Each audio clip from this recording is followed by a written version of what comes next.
G'day. Can I swear in the first 30 seconds in this video, or is that Yeah, going to get years? you can. Okay, g'day cunts and cuntettes. It's time for Airbnb? No, that's not now. It's time for Dungeons. This is off to a great start. Airbnb. Dungeons and Diablo. What the fuck? I've been look. I've been trying to think of places for Panfest. I've been looking at accommodation. Anyway, we are joined by the regular crew this fine evening. Starting a little bit later. Probably won't, I'm assuming we'll not go for quite as long as we normally do to accommodate for some Sleep. Let's hang on, just move this. Here we go. So, what happened last time? Well, my dear viewer, I'm glad you asked. Last time the party did a lot of role playing once again, trying to set up their plan of attack for what they're going to do next, and they have landed with a series of events to undertake in order to track down the two Mattel Russia and stop Diablo before he gets there. Or stop Aiden. Diablo and Aiden, same thing. Who knows? Those guys. Those one guys. Thems. So I believe that through all your negotiations and decisions, you had settled on your first port of call being the palace. Especially after finding that Lord Jiren had been taken prisoner by the mortuary cult, or it appears to be that way. And knowing that there is a portal of some sort leading to a Vigirai sanctuary deep within the palace, one that presumably Janissaries have been keeping secret and trying to contain after it was accidentally or purposefully opened. The idea of turning into pigeons and flying in was floated, which was shot down relatively quickly in favour of the more sound plan of going to the front door and asking the Janissaries for help. Or offering help to the Janissaries. Yeah, asking if they wanted help. So, with all that, Kirstis. Who's that? How is Melky doing on the backs of these conversations? And also, I'll turn the music on to get ready to be deafened. I turned it down because it was fucking loud as shit before. It always is. I mean, currently Malky is just, he's running through his own little contingencies in his head. He's trying to, honestly, A to B to C it. Like, well, if we do this, and then we try to do this, what are the negatives that could come from this as opposed to doing it a different way? He's also keeping in mind, he still hasn't told everybody or anybody else about his side plan with the staff, if they ever get There's it. a little deal, His bargain, yeah. So, Bash, Billy. As Claude, you see that Melky is remaining silent, looking over maybe notes, or maybe just talking to himself. But you witness this. People are sort of leaving after the meeting, they're going by their separate ways, leaving you all to your rooms once more. And the camera pans to Claude. What are you up to? What are you doing? I think Claude's kind of trying to cope with the fact that they want to once again, I mean, he just got unbirded, and so one of the plans was to polymorph them all into birds. And so Claude was like, no.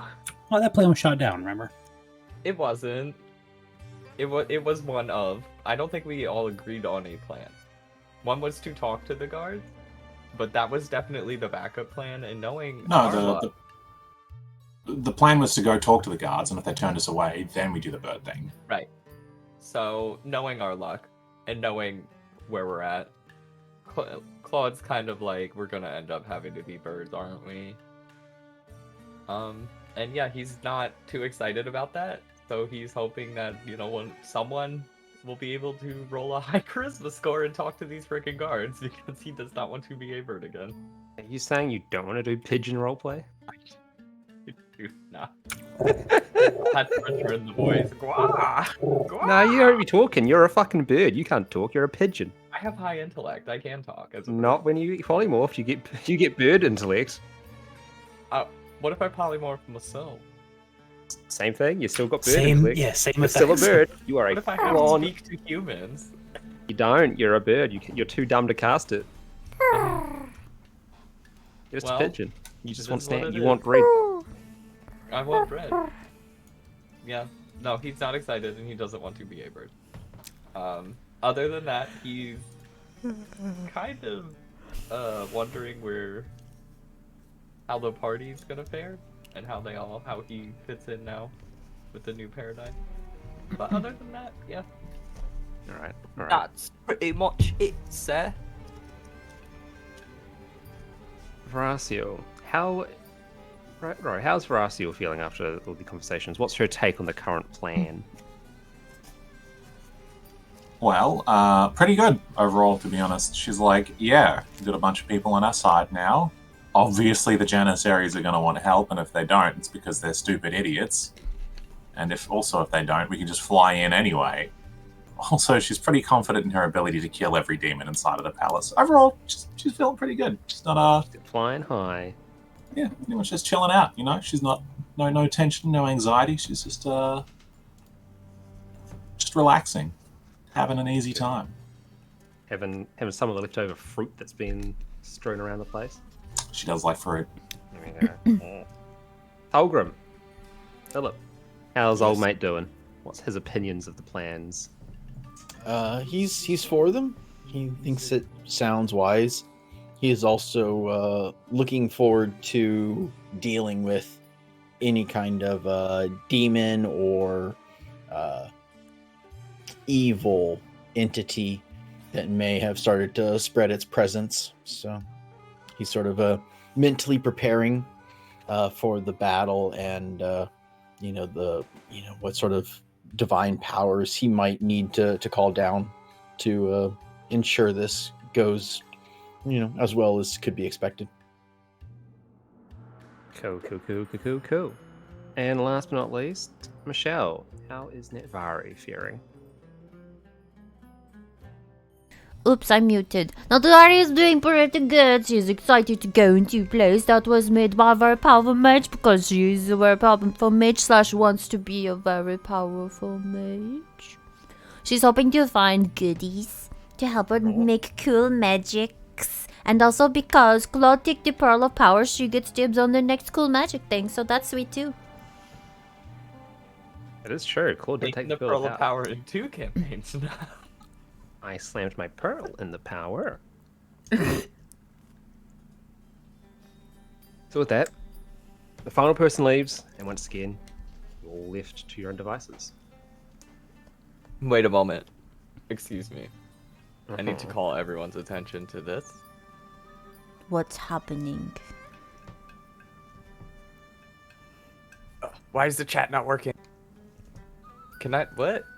Does your chat... So keep in mind that MIDI qual is fucked up for some reason, and unless there is a token on the page, you cannot roll anything that isn't a skill. I wanted to... Okay, so Anton... Right. What I can do is I can just drag the tokens onto the set. There you go. Now try. Oh, look at me, guys. I'm on the ceiling. Can you guys fly? I can. Thought you didn't want to be a bird anymore. Look at that! I have... You know, if you just type like /roll, it rolls your dice. Oh, I didn't want it to roll, but I wanted to ask Natvari if she also got a cool token for her I'm gonna earring. look. Which Netvari am I? I don't know. Not that one. That one's level 6. I wanted to appreciate the work May put into that peacock lantern.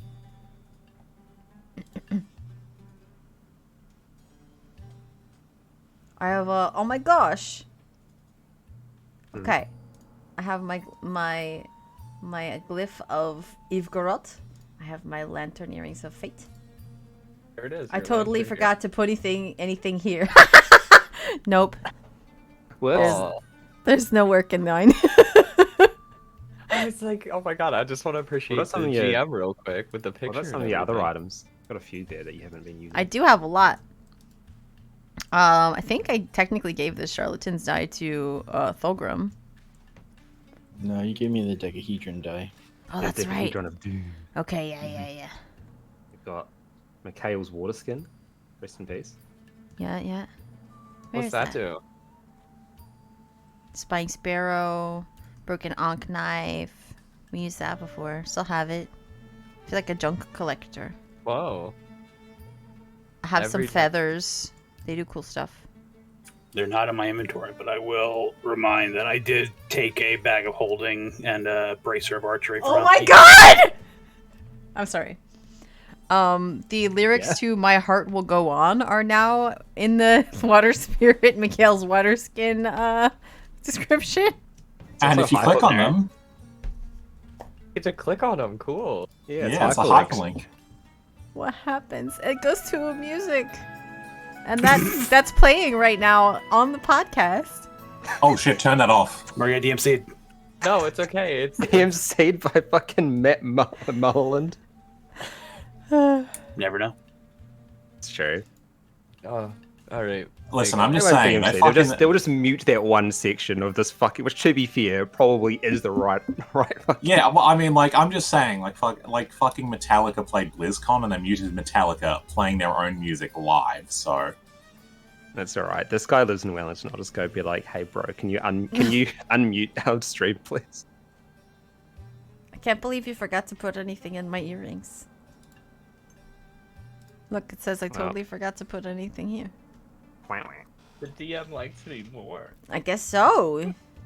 No, I do have something in mind, but I just haven't written it down. It's still in my OneNote. I have this. I'm just It's appreciating. questionable. That's questionable, and the tree isn't. I mean, it's for different reasons they're questionable. Oh. I mean, I have this. Slutty dancer outfit. Man, we are Yeah. distractible. Okay, so back to the campaign. I'm sorry.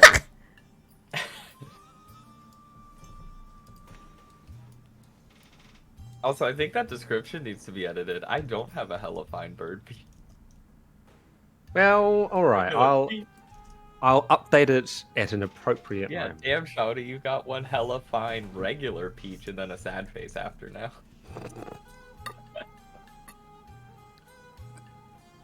All right. Right. Someone's token has gone fucking walkabout. Oh, there we go. All right. Well,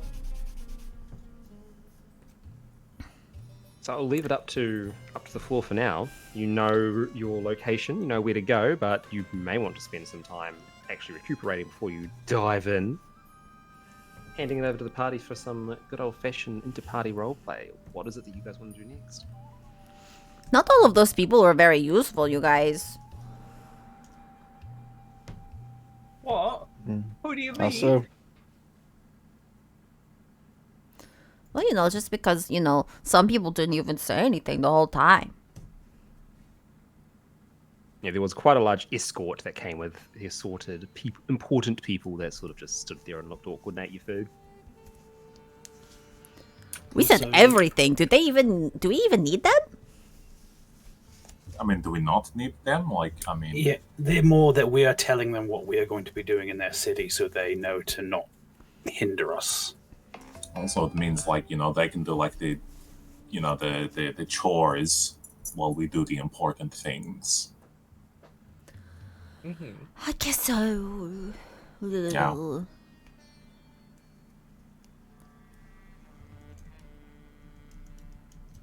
I thought Lysander was quite magnificent. You If just I think do so say because so. you think he's your dad and he's not. What? What you mean by that, Navari? I quite like Lysander. You think he's your dad Well, he kind of is. and he's not. Okay. I mean, you know, I can't blame Mr. Dr. Claude Dubois, you know, maybe it would be nice to have a dad, I don't know. I feel like I don't need a dad at this point. What is it, your dad like Diablo or something? I don't think so. No. I think we have a mom and a no dad. It's We've quite got sad. Spooks, who is kind of like an uncle. Yeah. I guess like she's kind of our mom and our dad. You know, I don't know how demon babies work, so I could be wrong. So, do you think that we should do anything before we just show up and say, hello, Janissaries, we would like to help you with your big stupid problem?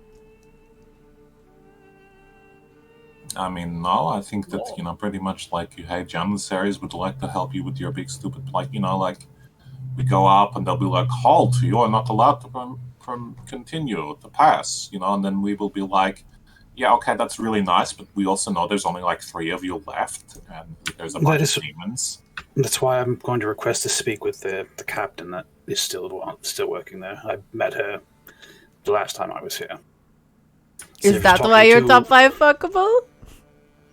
I don't know if she's visited the oh my masquerade. god, you don't even remember if you've gone there? Like, wow, that's, Yeah, she wasn't that memorable, huh?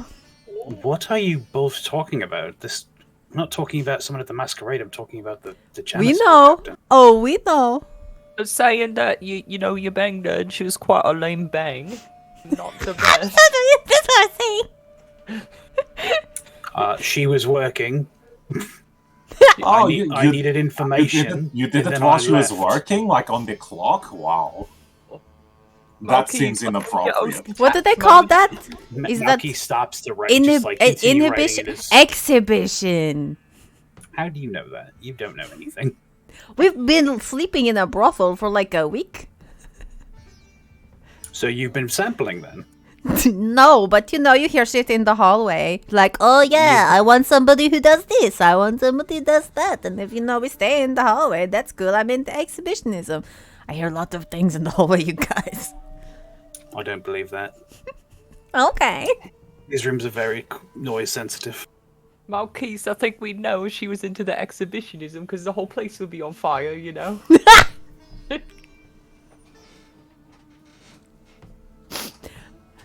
what? It's hard to tell what Telgrim is thinking when he has a real beard on.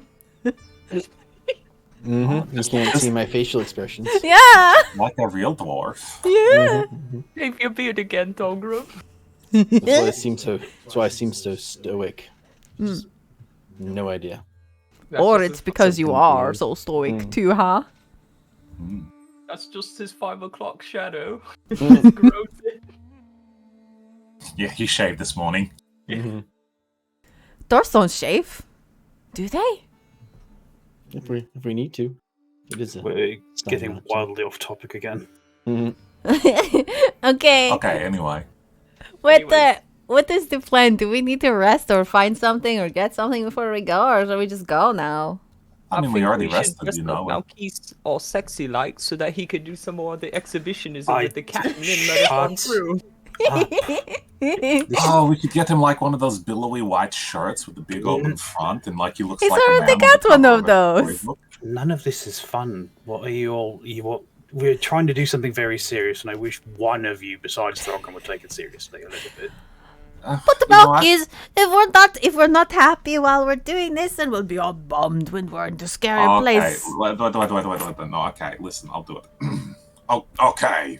I'm very serious. I'm taking things very seriously. These demons could pose a very serious threat to you guys. Malky gets up and leaves. Not to me though, as we all know I am immortal.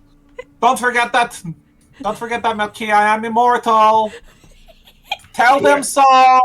He is already gone. Oh, I hope he didn't take Biscuit Why would they take Biscuit? to go right up to the gates. Maybe he was riding on you. I mean, Claude Dubois. Maybe he's riding Claude Dubois, who knows? Or, I mean, he can, if he wants the exhibitionism with me and the other lady, but, I'm not dressed. We're not talking about you, okay? We're talking about Claude Dubois. Right. Do you think Malquise hates us? I think that sometimes maybe he's a little bit frustrated because he's like very goal-oriented, but he's fine. I think that's a good thing to be happy and cheerful when we are about to go someplace where we could die. No, aren't you? I mean, except for you, obviously, you're not going to die. I think we'll be fine. I think so too. I think so. Oh, did you just copy his voice? I want to try that. I think so too. If you look over at Thulgrim, You can ever so slightly tell that he is snoring while standing up. Oh, You guys, did Thulgrim fall asleep? That's pretty impressive, actually. Should we draw on him? I think so. Okay, hear me out. Maybe we should ask the changelings if they have, like, beard dye. What color do you want to dye his beard? Bright pink, come on. Yeah, I wonder what his favorite color is. it's blue, cause eyes. Should we Us do isn't blue blue. instead? Like a icy blue, Like cyan. Cyan. That's a hard word to say. Okay. Maybe we don't dye his beard. I feel like that would be harder to get off than like pen on his face. We could dye Malkise's, hair. Do you think 'cause he's it's sleepy? Do you think he did not get enough sleep last night? I wonder if don't know, Thulgrim has maybe- been. What did Maki say? Like tasting the wares. What did he say? Sampling the goods. Sampling the. Thulgrim, have you been sampling the goods? No. Thulgrim talks in his sleep, you guys. It's pretty impressive, too, actually. Thulgrim, what's your favorite animal?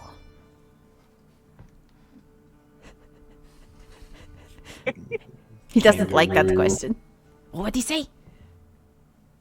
I think he said a kangaroo. What is a kangaroo? It's like a rat, but with legs and it bounces, but it's quite big. But rats already have legs, and they can Yeah, bounce. Like, have you ever so seen, like, a rat imagine when you're you scared? It's eat- like, Rawr! Imagine biscuit, but it bounces. It has a pouch where it puts. So it's like a horse with a pouch? That's pretty weird. Rides kangaroos in the pouch Wait, is the pouch on the back or on the front? on the front. So, like, you're saying that he hangs underneath the horse? That seems a little okay. bit odd. So it's like okay. Are you sure that the let me see my kangaroo is not just a word for a girl horse? No. So alright. The kangaroo, alright, you put a person or a baby inside of its little pouch. And But you said it's like a horse, so it's like a horse with a no, pouch, it but the stands pouch up goes on two underneath. legs, like me and you. I don't believe you. This Thulgrim. sounds stupid. What's your favorite color? Iridescent. Thulgrim, you sound very suspiciously like my player's husband. Naming stupid colors when you get asked what's your favorite colors.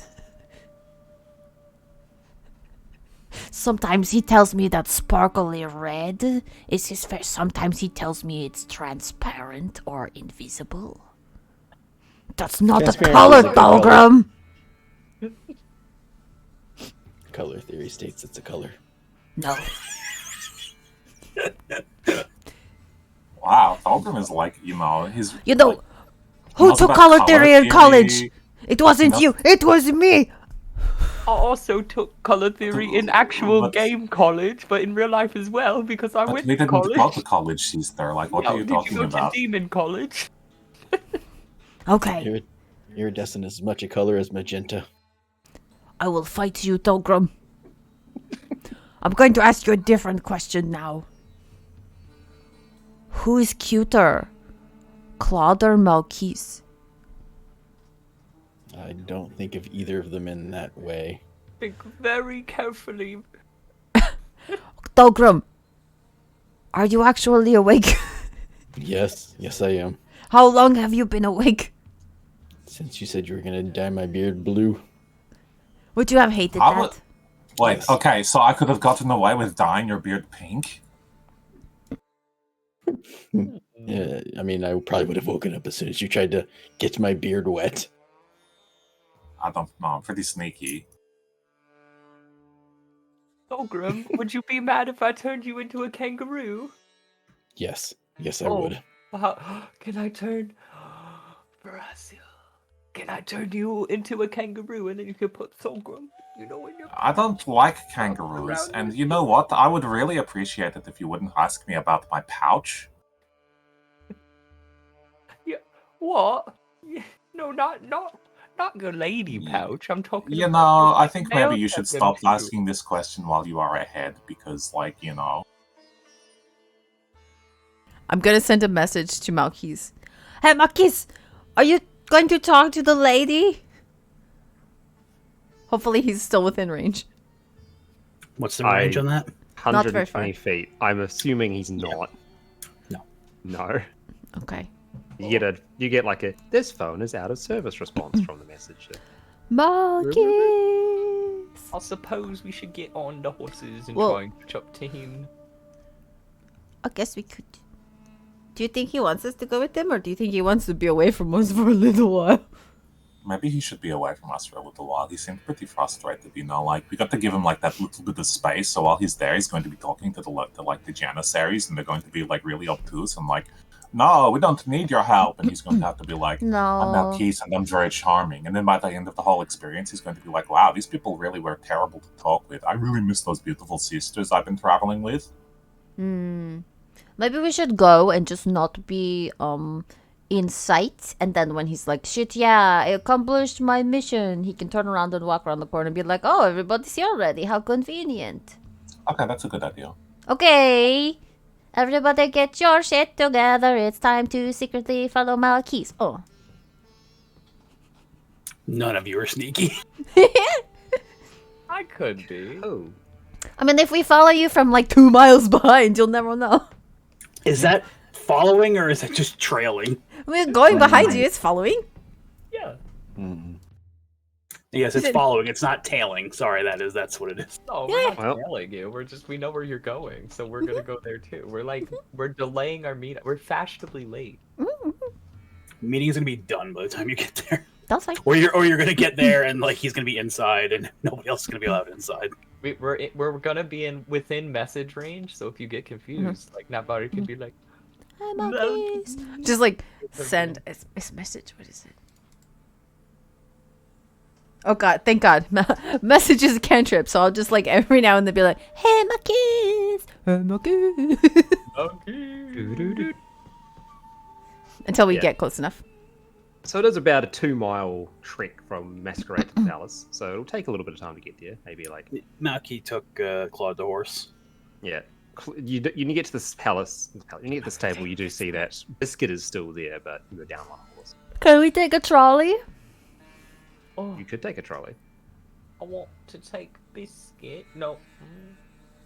We might be fighting things. I don't think I should take Biscuit. Okay. So you could take one of the mass transit trolleys that goes along any of the thicker roads will have like a mass transit route you can take. If we Well, take the that's trolley, different. will we beat Malkis or will he make it first? Suspect Malky will beat you since he did get quite a bit of a head start. Also, I feel like the trolleys stop periodically to get people and let people off. You know, sometimes trains and trolleys have like a direct route to places, whereas like cars and shit have to go the long way. I've never, unless it's like a train that cuts through like mountains. I've seen like every Yeah. other bus or something like that is like, I gotta stop for 20 minutes. What would you call a giant building? A mountain. And we can just ride right past it. Anyway, Malkis beats us there. Yes, Malky will beat you there by like 10 minutes or so. Not too long, but Oh, it was a quick trolley, direct route. Ah, so hopefully I've actually remembered to configure this prop. You can see the Palace. picture? Yeah, sweet. Malkis. Yeah, see it. Cool. So, Malky, you arrive in front of the palace. A sight that you have seen before. In fact, last time you were in Nukulane, you walked right up this road, had a chat with some guards at the front, and turned around and left. It looks not really changed from when you were there last, except some of the greenery seems to be a little bit more drab and dreary than you remember it being. And there's still a couple of janissaries stationed outside. What do you do? Makis will dismount because you're not supposed to approach other armed men while seated. Yeah, you see, as you came up on the horse, they both of their hands went to the two scimitars on their hips, as they sort of just waited to see what you do. As you got off, they both relax, and one of them walks forward to meet you halfway along the bridge. Yeah, he'll come up, be like, I have urgent business with Captain Yubase. The guard, the janissary looks at you for a moment and goes, Yubasa is a rank. Do you mean Shira? Apologies, yes. You know, it's a... Okay, what business? She is a very busy woman, you must understand. You cannot simply send anybody to her that simply wishes to speak. She will not get anything done otherwise. I come on behalf of the interests of a number of players in the city about a situation plaguing the city. Give us a persuasion roll. I'll just drag you on there in case it needs to be. Oh no, you're already off to the corner. Two I Malkies. was good. Yo! What the fuck? Oh no. This happened last night too. I use guidance. The guards, the Jester looks back at the other Janissary that's near the gate, and he looks for a moment, and then clicks his fingers a couple of times. Looks back to you. All right, very well. Come on in. We'll show you around. They remember you from last time. I'm going to send a message to Malkies. Malkies. Boo-doo-doo. Imagine you're still a little bit too far out. Okay. He just follows them in. Wait, it's only 2 guards? As you get to the front gate, and as you pass the precipice of the gate, you see there's 6 other Janissaries that are all waiting for you there that have drawn their weapons. We will take Kani to trespassers, spies, and thieves. Come quietly and you will not be harmed. I'm not a trespasser. I announced myself for my business. No, but you are a spy and a thief. Therefore, come quietly and you will not be harmed. What have I stolen? So, looks back towards the other Janissaries and says, do not expect us to answer this. You know what you have done. You come here saying that you're representing the factions of the city? There is no factions. There is only the Sultan. Perhaps you should leave the palace once in a while and you'll realize the other districts have their own people in charge. While He socks you in the face, punches you. Malkies got punched in the face. that's fine. Can I Do you do Fight anything? words. It's out of You there? do anything to avoid that, or I'll just eat it. okay, you take. After he'll get hit, and he'll just spit back on the ground. May, can I use silvery bars? Can You're I still Not there. far away. Do you want to keep on speaking back to me? Huh? Do not think I do not recognize you for what you are. You're one of those Zakarum outsiders coming here to cause problems in the city. You think I don't know that you're top 5 fuckable? Yes, because everything about me, my accent, my clothing says that I'm a fucking Zakaroon. Speak back to me once more and see what's happening. And as that happens, you hear a loud whistle from further into the citadel, and you see good old Sharia, and another handful of Janissaries rushing on out. She's looking very just tired. The half Goliath woman, as she approaches, goes, "What is happening here? What is all of this mess?" And the Janissary that taking is like, "You do not need to busy yourself with these problems. Just riffraff coming in to cause problems. I am asking the questions here." What's that? You look like shit, Melkis. Hospitality is not as it was when I previously visited, but I don't fault you for that. The Janissary that punched you immediately deflates as he realizes that he got fucked up. I understand tensions are running high. Perhaps my tone was less than hospitable. Hassan, you and your men can swap out your relieved of duty for now. And the guards that were all sort of waiting there put the weapons away. Hassan, who assumably is the one that punched you in the face, bows quickly, and they all skitter off. And goes, I cannot fault his enthusiasm or his loyalty, though Hassan is a little overly zealous. You must understand it is trying times. As I said, I do not fault him. I imagine there are a great many things in the city that are going less than pleasantly. It is one way to put it.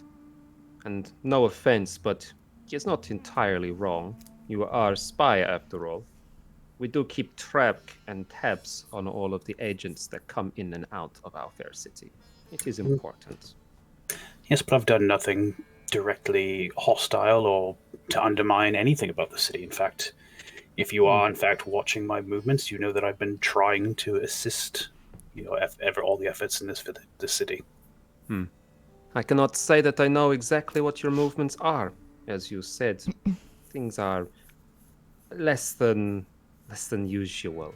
I don't have time to pore over reports of individual agents. I simply remember the top 5 fuckable face in Loot Ghislaine.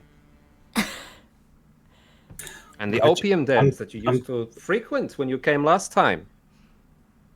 I'm glad you said that now instead of when my companions were here, because I'm sure I've never hit the end of it. Very surprised they have not shown up. Did you run off all on your lonesome? They were busy carrying on, and I couldn't stand to be around it much longer. Monkeys! Have you expressed that they make you feel unpleasant? If not, I think maybe you should. I think they delight in it. All the more reason to explain how you feel rather than skulking away like a spy. It is what I am, and I have mentioned exactly what annoys me about them, and they continue to do it. This guard captain sounds like a therapist. Maybe you should say it louder and more direct. Children of Bulgathos don't have time for such nonsense like this. We take our problems head on. But I'm not here to teach you how to fix your own personal problems. You're here for a reason, and I'm here to receive you. Speak. The matter I wish to speak about is rather delicate and slightly conjecture, but perhaps you could fill in the blanks. Sure. We believe there might be something within the palace that needs a great deal of manpower to contain. She looks at you for a moment and then nods slowly, goes, I am not at liberty to speak about such matters. Which is why I speak roundly, speak in circles around them. I understand agreeing and saying them out loud gives them power and makes the lot... You do not quite understand. I cannot speak about such matters. And she gestures towards her neck. Right. I physically cannot. Right. I apologize. I forgot. I come here with an offer. We will not go anywhere we are not allowed if you set restrictions, but we would like to see if we could ease the burden on your men. I understand your reputation, I understand the deeds of you and your companions, and I am more than happy to facilitate your presence within the palace. Do note that you are here for a visit only. You are not here on official business, you are simply enjoying the sights. And allow me to reiterate, Janissaries there are certain things that we cannot speak or act on. There are pacts, there are magical spells and curses that you take upon yourself when you are assigned this role.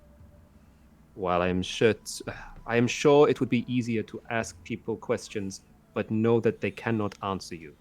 It is not that they do not want to, it is that they cannot. Do you understand? I do understand, and I will make sure to explain it as slowly as possible to my companions. Good. Then shall we wait for your friends to arrive? Would hate for them to miss the tour. Okay. Sounds lovely. Would you care for a drink while we wait? I am not allowed to drink on duty. Don't worry. You'll only get the flavor, not the actual effect. She just shrugs and yeah, sure. The flask he has alcohol in it, but it nullifies the alcohol effect, so he can drink from it and don't get drunk.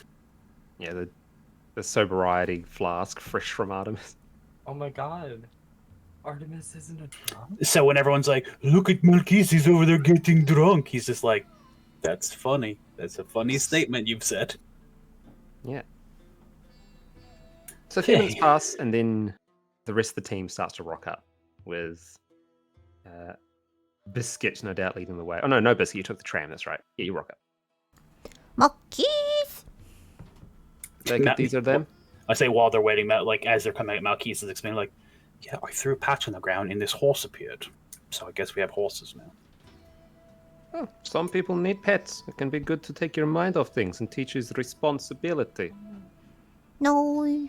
I quite like her, Malchus. I agree. And that is why I love Biscuit so much. When was the last time you fed Biscuit? Today, before we left. Don't lie to me. I'm not. You paid to have the stable boys take care of him. That is him being fed. I have work to do. You didn't feed him, though. So you're not taking responsibility for your pet. Anyway, besides the point. We have been given access as visitors to the palace. Oh, you did it. Alright. That's a bit weird, but okay. Are we like supervised visitors, or are we free to just wander? It's alright. We will be visiting certain areas of the palace, and we are not allowed to wander. We're just taking in the sights, as it were. Yeah, the youth Barcy steps forward and she nods her head once, goes, "You are here as guests. You are here to visit some historical and ancestral sites to the Vigerai. You are not permitted to take palace items from the grounds. You are not permitted to harm palace staff or any of those who seek refuge within our walls. Hey, what's your name? I am Shaira. Shaira. Hello, I am Natwari. Pleasure to meet you, Natvari. This is my sister Voraziel, and this is my friend Togrom, and this is my friend Claude. It is nice to meet all of you. Young Malky has told me much, or enough. How old is Malchus? Young enough. Malchus, how old are you? Old enough. That's not nice. I told you how old I was. To be fair, like with us, it's pretty complicated. Yes. As it often is with tieflings. So, we can sit here and speak, or you can hurry along to your tour. I will add one other thing. There are a number of Janissaries who are on duty in the area. If you are to find them and encourage them to report back, you will be paid for each one based on rank. Do you understand me? Why wouldn't they just do it on their own? Yes, what do you mean by their duties are preventing them from leaving their posts. We are to assist them with reporting back if able. I will explain. Oh, go ahead. Sorry. No, there is not much else for me to say. Simply that you need to provide evidence that they are doing their job. That is all. You will be paid for each standard bounty for each one. That's weird and confusing, but okay. If somebody understands, then that's fine. There are many weird and confusing things within these walls. You will learn that soon. So unless you have something you need to do, I recommend you follow me. Okay. Okay, you'll just get in step with her. Cool. How old do you think Malchus is, you guys? Maybe like 27? No, he's like a master spy, and I know James Bond. He's got to be like 50. Who's James Bond? I mean, he is like an elf, so he could be anywhere from like 18 to a billion years old. You're right. No, they're not. Wait, are they a billion? How old do elves get? Hey, Malchus, how old do elves get? Shrugs. What the hell? I don't think a billion is it. I think it's more like, a couple of hundred at least. But like, you'll get like an elf and he's like a widowed old man, but he still looks young and handsome, and you still want to kind of kiss him on his mouth, but then he speaks and he's like, I am like Deckard Cain. And you're like, wow, this is a really weird kind of discordant experience. Have you ever had that happen to you, sister? I mean, like, not very often, but I've spoken to some elves and like they were like really old. Oh. Was I taking a nap at the time? I mean, I don't know, like, probably, like, I mean, this is, like, well before we even came to, like, Kandaras, so... Okay. Hey, Togrom, do you know how old elves get? Oh, a couple hundred, I believe. pretty good. A couple hundred? So like 200? Maybe more. I'm going to Google it. What? Stop breaking the fourth wall so frequently. You I would can't- like to cast the cantrip of Google. 1 or 2 times is not frequently. Program, how old are you Frequently within walking 20 it? minutes. Okay, but like, that's the first time ever though. And if you know, like, I'm pretty sure with the dungeons and the dragons, it's like 300-ish is normal. But they don't show any signs of age, so, he could be anywhere between 18 and 300 years old. This says, elves typically claim adulthood and an adult name around the age of 100 and can live to be 750 years old. This book of random facts that I have called Google. Malkeith is 100 years old. I think you're Well, I only mean- a half elf, right? No, he's like a full elf.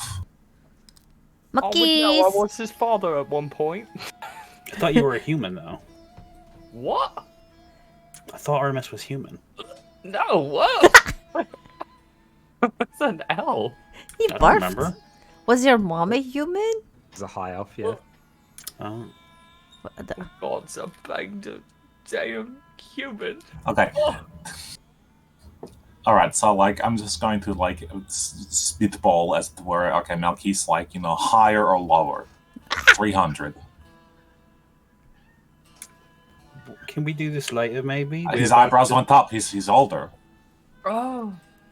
If you just answer the question, we Sure, will leave you that's- alone. You know what? I think that's why he's so grumpy all the time and not ready for our antics, is because, he's an old man.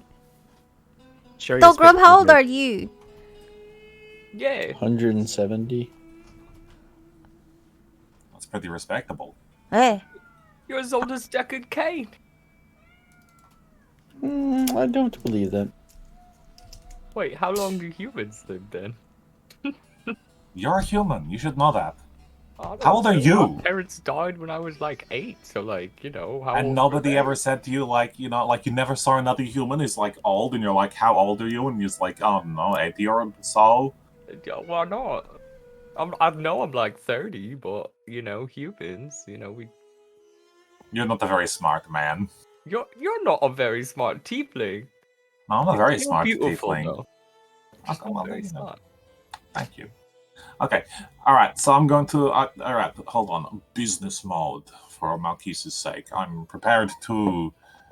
Are we speaking in euphemism, or can I say that what I am really here for? Sherry looks back. You can speak as freely as you wish. You're not the one with the curses restricting your words. Okay, well, I'm here to kill some demons, so... Let's get to it.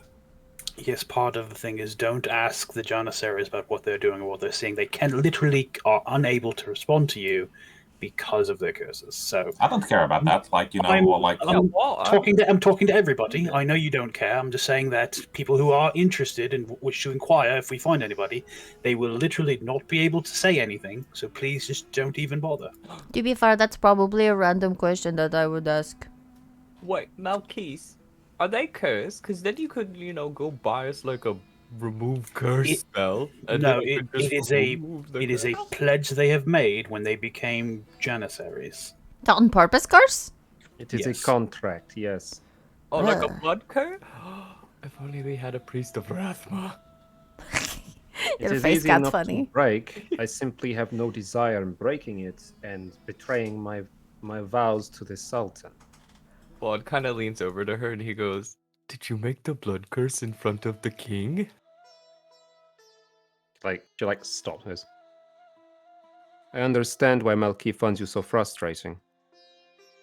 Oh, It's okay. We all find him frustrating. well, that's quite mean. That hurts my feelings. If truth hurts your feelings, then maybe you should harden up. Let's go. What? Yeah, you're right. You know what, lady? I'm gonna cast Mage on her because I forgot. But Nafari leans over to Russ and she's like, yeah, they definitely fuck. They're like the same person. Just about, yeah. So after a few minutes of walking and winding around, You're led through a couple of palace wings, through a garden, through a very well-kept pond with all sorts of long-legged birds wandering around in the water, like fish. And eventually you're led to an unassuming stone block of a room, or of a chamber sort of thing. She stands outside and goes, "So this is as far as the regular patrols are currently reaching. Once you step past this precipice, maybe 20, 30 meters in, you'll be entering, shall we say, unforeseen territory or unexpected territory. I do not quite know how to describe it gracefully. Just simply head on in. You'll find the very obvious signs as to what it is you're looking for." Okay. We shall do what we can while we're here. She pops a quick bow and then treads up again. Goes, "Very good. We shall station guards outside. We shall await your return. Once again, if you can recover any reports of the whereabouts and well-being of our troops inside, will be appreciated. Other than that, I hope that you find what you're looking for." I need to make my cat shut up. We shall speak again, Shira. Hopefully. Best of Tolkien luck. Sort of waves Hopefully. and nods and things. Farewell, Lady Malkis.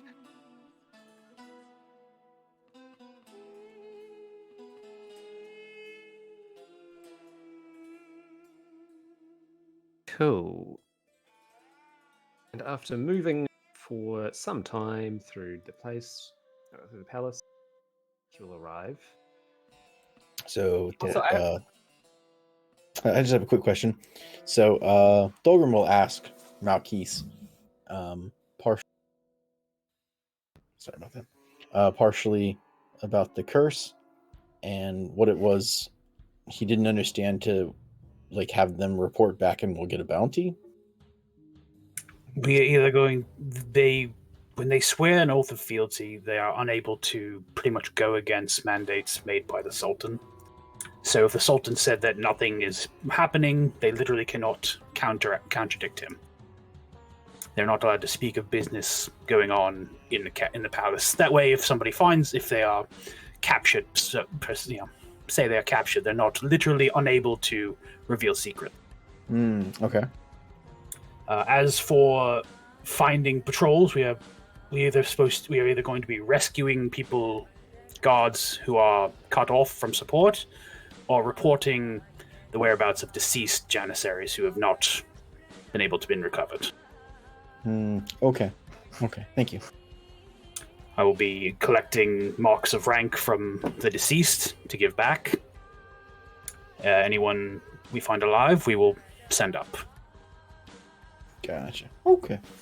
Thank you. I have a question, but I feel like you're gonna judge me, Malkis. And I don't want to ask it, but I feel like I should. Just for everyone's sake and maybe curiosity. So, she said don't take things from the castle, but no one's here, so how would they know if we took things?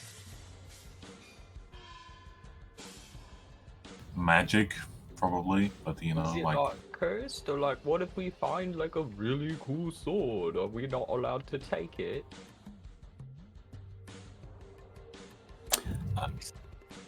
I'll admit that I was not I did not ask the question if the palace proper was off limits or if the catacombs were, though I imagine if they are on janissaries or near them, they are relics of the castle, of the palace. Once we go into the Arcane Sanctum, it's not part of the castle It's not the anymore, castle anyway. anyway. It's a It's not the castle. sanctum. It's a sanctum. Yeah. Right, but like what if you see how there's like doors and well there's kind of that dead body, but who wants that bloody sword? We'll cross that bridge when we get to Eclodiwa, don't worry. Alright, I didn't want to steal things, but I wanted to just be clear and level set the rules. So Malkis doesn't go, why you steal too many What is that purple stuff? fire? Demon Yeah, so fire. it looks like the braziers in here are lit with a purple light that's sort of like dancing around off the walls. You can see this long blood trail going further into the chamber. There's a couple of corpses that are sort of lying broken on the ground around you. Does the purple light look like fire? It looks like fire, yes, like purple flame. I'm gonna try and put it out. Just one of them. Sure. Does it go out? Yep. It goes out. Cool, I'm gonna put it back alight. All right, it's back alight. I just was checking, don't worry about it. Did it turn back purple when she lit it again? Yes. Or did it like turn orange and then purple? It looks like it became orange for like a scant second, but very quickly the flames were recolored to purple. Oh, I was just curious. Now I know you. Okay, so I guess we should check these dead guys, huh? Oh, See if he has insignia and rank. You can also, like, just sort of going to the surroundings. The surroundings. It is much colder in here than it was like further out and around the palace. I'm pretty cold. And you can also hear like rummaging and grunts and bleats and bleating from some of the surrounding rooms. There are very clearly things here that are not human. Sounds like some Khazra. Should we be quiet? Eh. Okay. well, it's kind of sad that they just let that guy right there, but I think that man in the hallway is a bounty. Yeah, I'll go to check him. Yeah, they just kind of left him there. I mean, literally, the door's right behind us. It's kind of leave. Who wants to go check the dead guy? Malkeys, he No. knows all the people here. He probably banged them. He just shakes his head and walks forward. Cool. He's going to look over the fallen guard, are you? Yep. Cool. Give me a either investigation or a history check. Oh no, there's someone in there. My God, it's Malkeys' cousin. Cool. So Not bad, not bad. and that's investigation. Cool. So looking over the symbolism on his armor and as well as the like color of the silks for his turban, you can make out that this is a Odyak, which is a city guard. The fact that the wider city guard have been pulled back into the palace this deep is certainly incredibly unusual. Never mind the fact that he's currently dead on the ground with a broken shield and a rapier next to him. Nucky will take his insignia. Cool. To keep it simple, you can just say blue insignia. I have the ranks written down, but they are in Turkish, so...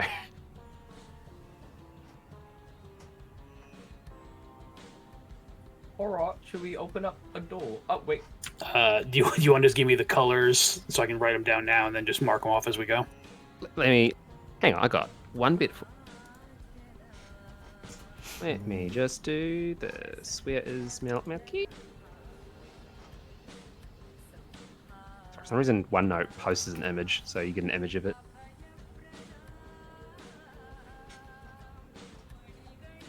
Alrighty. Can I lean up against the door to my left and see if I can hear anything? Sure, give me a perception roll. Oh, not 30%. Oh, I am. Is- Okay, I have a +5 at perception, apparently. You can very distinctly hear cloven hooves on the other side of the door, followed by like a braying sort of grunt and heavy breath. Alright, I'm gonna burst the door open and go, "Come out, family!" No, I'm just kidding. Is there anything else of value after Marquise gives the insignia? Belgrim would like to see if there's anything else of value. The armor and weapon look pretty like valuable in of themselves, but there's no like you would have to fence the weapons and armor of the Sultan's guard if you were to take it. So it's up to you. No. If there's nothing, if he didn't happen to have some money on him, or if he was given an extra potion or a spell scroll or something to protect him. Doesn't seem like there's anything other than just his uniform and his weapons. Perhaps a poopy magic item so that Should I we, can get the next one. Should we try and take the body back to the entrance so that they get as many bodies back as possible? Or just let them worry with that later after we get rid of the demons, I guess? Yes, they'll be able to claim bodies after we make it out. It's weird that they would want the symbol thingies, though, because, you know, wouldn't they want it on the guy to help identify who it is? No? Okay, just me, I mean, alright. it depends. I believe they know who they are, but if they're unable to get down here, they'll at least be able to know what they've lost or who they've lost. Does that mean they don't have faith in us? Just a smidge. Okay. I mean, does it matter very much? It's like, you know, who cares what they think? You know, we are like the heroes of that one place, the rogues. The monastery? Yeah, the rogues monastery. Should we look around in the hallway and pick a door? Well, I wanted to say that there's marching and like big hooves on the door over here. So demon probably. So if we wanted to deal with that problem, or I could just keep sticking my head on doors and being like, what can I hear? Well, the point is to kill the demons, right? So we might as well start there. Alright. And he steps to the side. Yeah, I'm going to step back also. Oh, okay. You, Lady Veracial. Oh. I'm gonna kick the door. You're gonna kick the door? I'm gonna kick the door. Oh, me? Alright. Kick the door. Go on. Alright. Alright. So, let me just do this. You kick the door open, and it splinters inwards with, splinters outwards into the hallway before you. Wood going all over the place. And at the far in the hallway, you see. Oh! Just gotta. Oh, do you not have wall of fire? No. Did I put the wrong bracelet in that barrier? No. I have the other spell I took when I got to level 4, but I don't have that one. I don't think I ever had that one placed. Okay. One moment, let me just correct that. Level 4? You got, I switched one spell out for another at 2, but I never got Okay. Wall of Fire put in. Thank you. Wall of fire has been added. Appreciate it. Cool. For those of you who can see, down the far end of the corridor, there is a Khazra. There's a couple of Khazra actually, but that's the most glaringly obvious one. It is holding a large, ornate, heavy crossbow, and it looks like it doesn't have any skin. It has patches where there is fur, sort of like a mane of thick, scraggly black fur. But Yeah. its face and its chest, it's like the skin is being peeled off, and you can just see like sinewy, dense muscle underneath. And it points over to you, lets out a deafening sort of Kasra Bazar! And you start to hear similar roars erupting around the palace. You better get ready for that initiative, because it's going to be initiative time. Yeah. I rolled very bad on my initiative. I did as well. Wow, we're all rolling bad.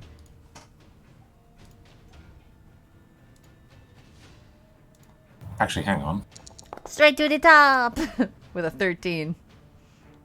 Wait, why does my modifier say +0, but my initiative says +4? I have advantage on my initiative. How do I re-roll it? Now, did you click on the initiative thing in the initiative tracker to do that? Yes. Just click the initiative button again on your sheet, I think. Or I can just remove you from the order and add it again. Actually, Yeah, I you can might have just- to. I can do this. Reroll initiative. There you go. There we go. And I'll roll for you, Malkey, since you rolled before the initiative call actually went out, so you didn't get put in the track. Oh, all right. Yeah, I rolled a 6 technically, because I rolled a nat 1 with +5 to initiative. Now, don't you worry, because rolling again means that you... Well, I mean, I'm going to move you down anyway, but still. And now I roll all the assorted NPCs that'll be relevant. Forgive the number of dice this Look at all game. these dice. Cool. Alright.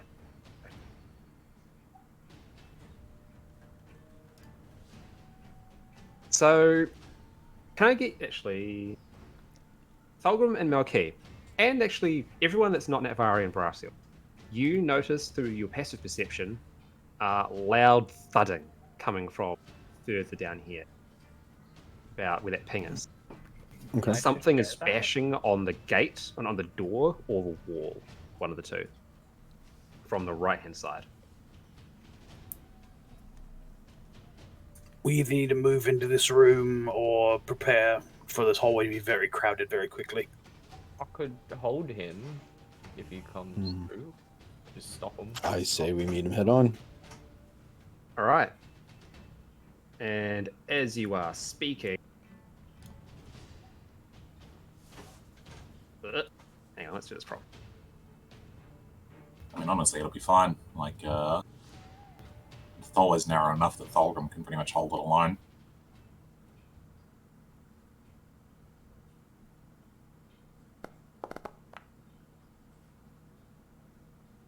As the door gets kicked open, from your right-hand side, another Khazra leaps out with a large halberd and brings it down, aiming straight at your head. Does a 19 hit?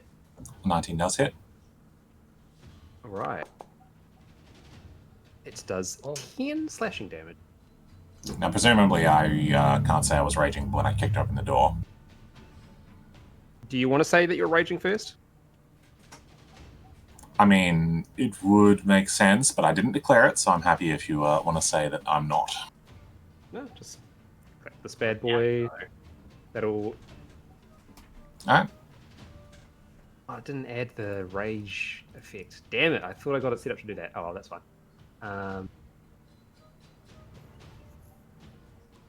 Also, quick, are my div rolls from the last time we played still good? Roll them again.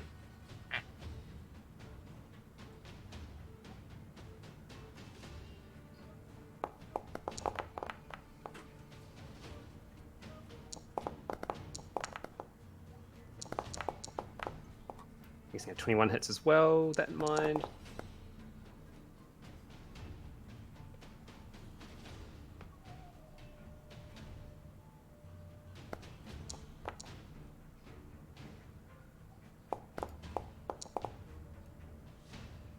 How many attacks does this guy have? 3. Jesus. Netvari, you're up. Hello, it's me. I'm going to scoot up here. Excuse me, Mackies. I need to be here right quick. Sorry. And I'm going to shoot this guy who's hitting my sister because he's a dick. Alright. Don't hit my sister, you dick. Click that fat attack button. Kabayama. That'll certainly hit him. Take some damage. That's not bad. 13 damage.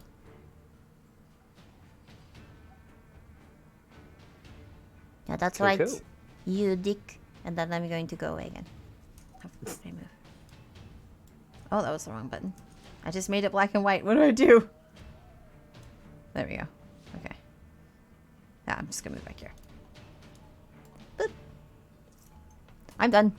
Alright, Varasil, you're up. I would like to cast Axe. Very good. Cast axe.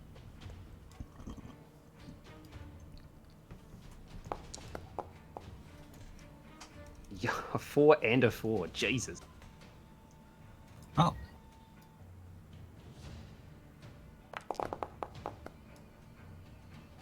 You kidding me? Oh! Pretty dice. Look at that. Okay, hold on then.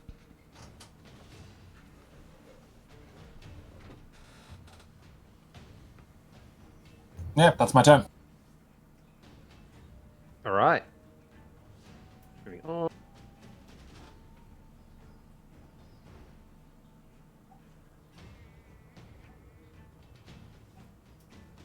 All right, Melkey, you hear something bashing at the door next to you. The door seems to be locked, so it can't get through yet, but there is something that very much wants to be on the other side of that door. Claude, you're up. Okay. I'm going to do something very similar. Mm-hmm. Okay. I am going to. He already took damage, right? Yep. I get toll of the day. Targeting myself. What? Going to cast toll of the day. Cool. Hit the versatile button. And the normal. No, just yeah, just normal.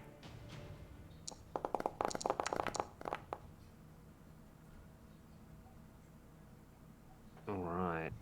Why did I roll that with advantage? Shouldn't have. Oh no, I should have. That's right.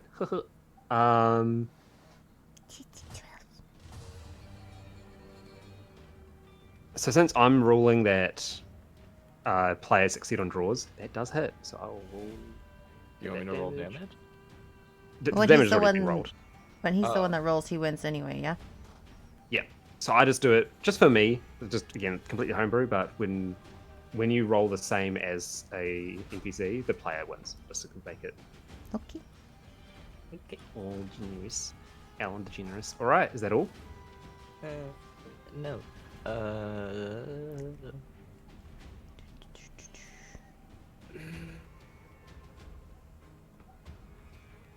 So yes, that is it. Also, I have to ask: did you bring your peacock with you?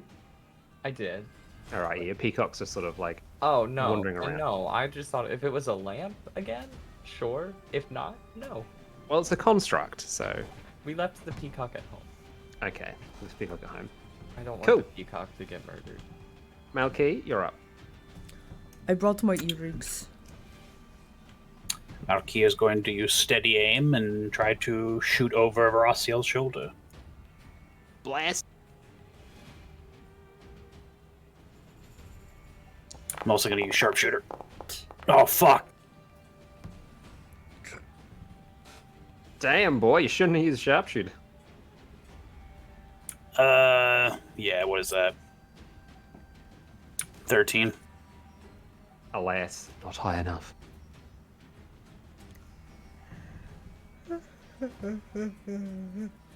I'm not going to say that the shot misses. The shot hits the Khazra dead in the chest, and it just doesn't give a shit. That's it. I use my bonus action. Do you not get sneak attack on that because it's next to? Oh, it's you missed. I need to hit. Yeah. All right, Thulgrim, you're up. Okay. Walgrim is gonna sort of peek his head around the corner just to see what he can see. Okay. And then bonus action, my Echo Knight.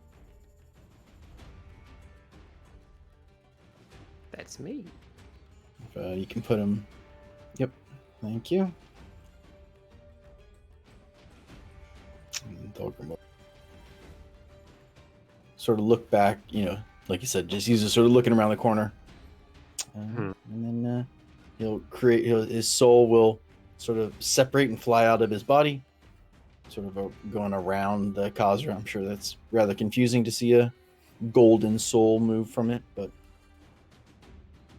And then, yeah, I will take my attacks from the position of the soul.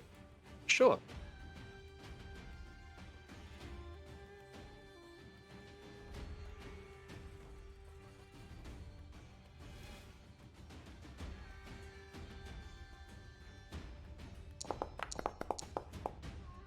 $24. All right. At least That's Thulgrim's it. hitting. Cool, Mhm, cool. mhm. So roll for that Is this- damage. Is this a fiend or an undead? It is, yes. Okay, so I think that's other formula, correct? Yeah. And do damage as well. Oh, okay.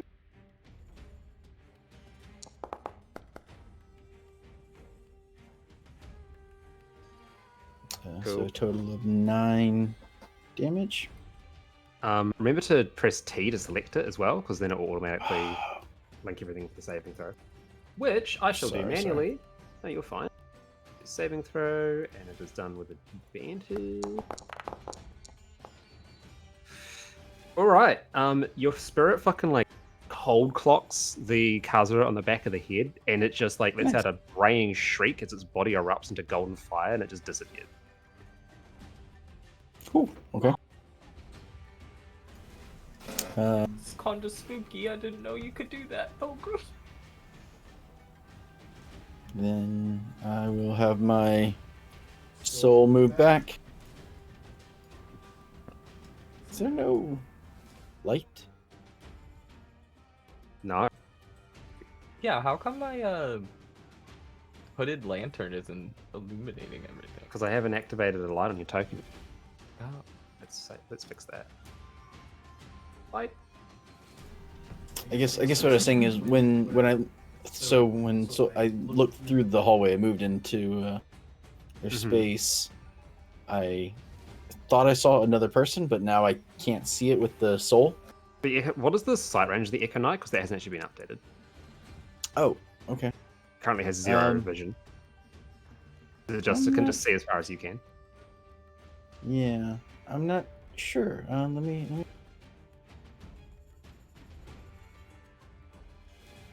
I hadn't thought about that. I'll just give it 60 foot of dark vision like you.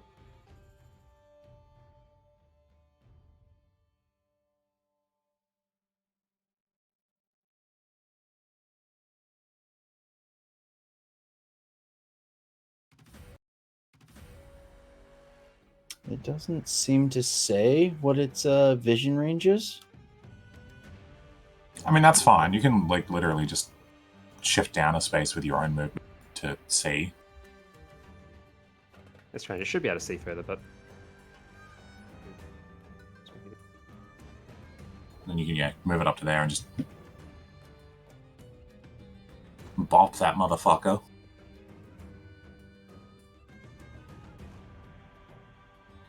I'll figure out the So- strangeness with that later.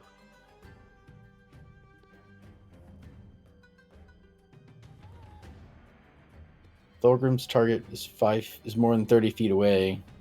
Oh yeah, it's because that's fine. Ignore it. Okay. I can turn that feature off. It shouldn't even be on. 16 hits, roll damage, and other damage.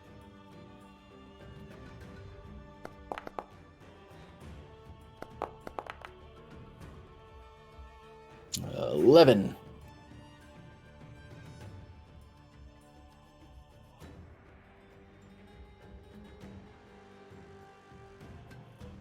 Okay. So as it's hit, it is now frightened.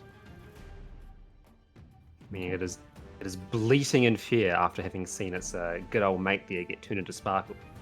And the cause of the sparkles is now trying to hit. He is going to try and make a attack against the shadow, against the soul. Which we may He does so with disadvantage if it's frightened. disadvantage. Yep. It's a 15 land. No, 14 plus. And I have Okay. so 17 is his AC is 17. He'll go again.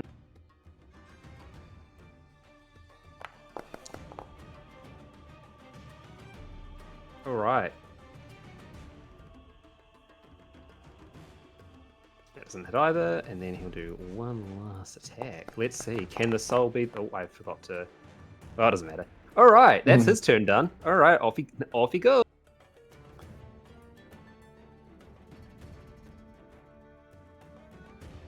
All right, when the fucking Steam notification disappears. So the thudding at the north end of the hallway is growing louder, and you can see now like stonework and masonry starting to fall off the wall. Something's trying to break on through. We're ready. good. Natvara, you're right.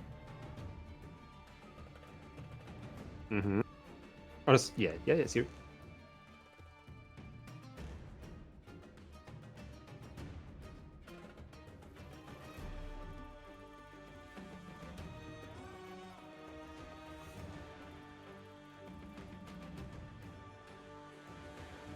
There they are. Blast them.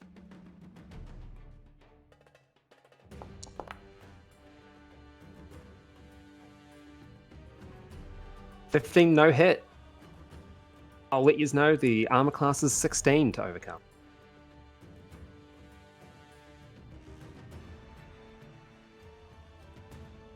Oh.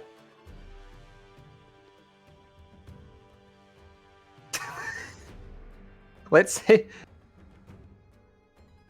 I set this up like months ago, so I have no idea if it works. Click damage to see what happens. Yo, it rolls a d6. Okay. Roll a d4. Roll a d4. That'll be its melee. Sure. That's fine. Alright.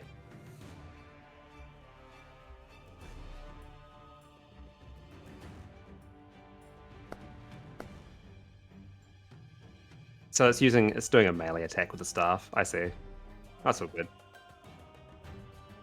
Because your strength is -1. Well, gotta do more. Gotta go to the gym more.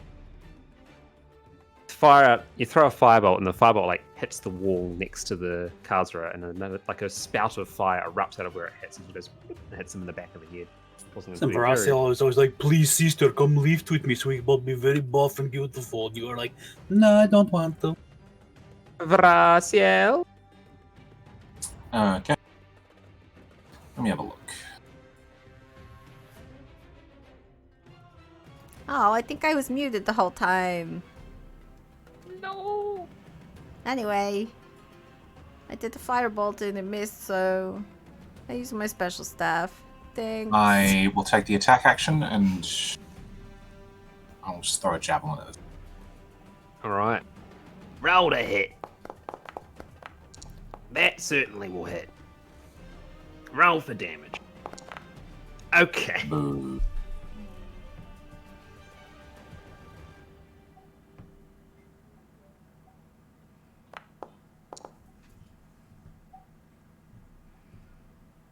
$16 hits, yeah?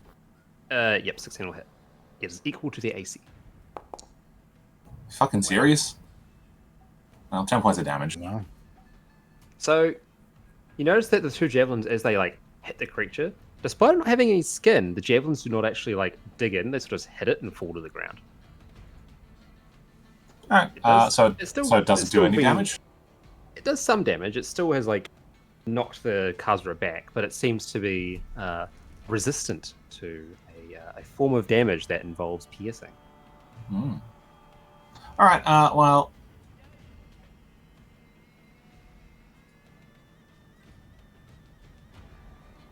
Oh, I'm gonna be fucking useless here. Don't worry, I'll walk up with the Taco Bell and be like, ding! Dong. Why can I not move my character? Sorry? Oh, it's not my turn. Can I have my turn, please? Yep, sure. Move your character.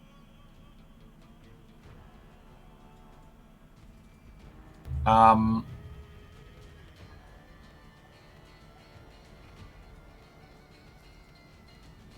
going to position myself here, unless like it's like right next to here that I hear the thudding. You hear the thudding from over here is where the loud thudding is coming from. I meant Okay. to move myself back, sorry. Where to? Below, yeah. Yeah, I'll position myself here. Cool. So yeah, it seems like whatever is thudding, coming from right there, right at that door. How soon does it feel it's gonna break through? Like the next turn? Well, we'll go by the rule of 3. It's been 2 thuds, so maybe the third thud will be the final thud. Okay, good to know.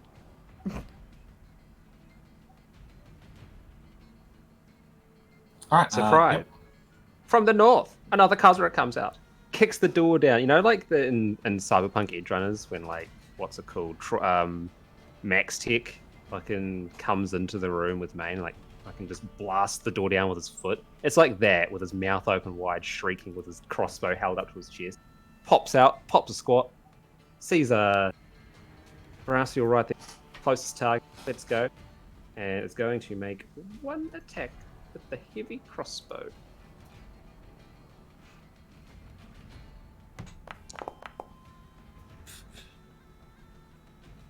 And a 13 will not hit. It won't indeed. That's all it can do, because it only gets one crossbow attack, which is a bit silly, but you know what? Here we are. Malky, the door you're next to, you know, it's a good door, having a great time. There's a loud crashing sound, and a tip of a halberd punches through the top of the top of the door, partway down. You hear a disgruntled bleating that comes back and comes down again a bit further, closer towards you. There's some cards that are coming through the door next turn, and you better be ready for that, boy. Clawed you up. Can I? What is it where you like cast a spell but you don't, or like hold the spell? Held action, yeah. Yeah. Can I hold person? Sure. Yeah, no, that's fine. Okay. Let me And just when read. Malchus tries to move. No. I'm just kidding. You're at the tank. We're playing a Contagion all over again. Dad, open up the door. Hold person works against humanoids. Keep that in mind. Oh, so it would not work against them? I do not believe so. I think there is a spell called Hold Monster, which is There is. specifically for Okay, never mind then. Okay, I would know that as a great and powerful wizard. You would. Mhm. It's a little. I think it's a little pedantic, the difference, but there are far more monsters than there are people, so it makes sense. That base. It's the I higher would level have spell. taken Hold Monster if that was the case. Well, Anyways, 5th level, so you It's can't a higher take it. level. okay. Then She will want it. I would like to instead. How far do I have to be? Hallway man dead? Hmm? I can't see him. Hello? Oh, hello. Yeah, you notice that it's very dark inside there. Mm-hmm. I'd like to ding his dong. One to the north? Okay. Yes. Roll damage for it has not been hurt yet.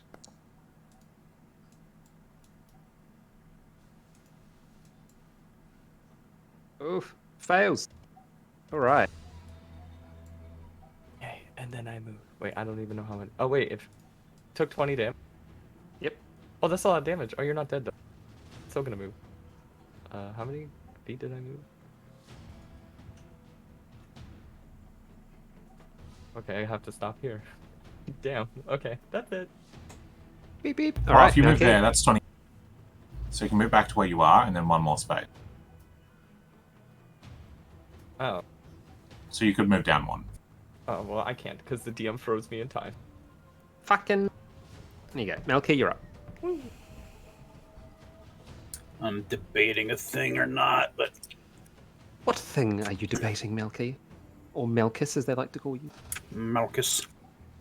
Malchus. Malky was just wondering if they were immune to or had an aversion to fire.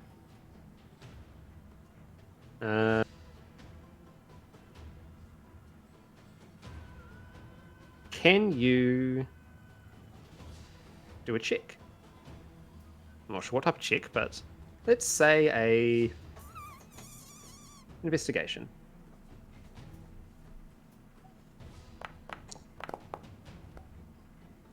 Come on, bitch! So, I'm going to say this.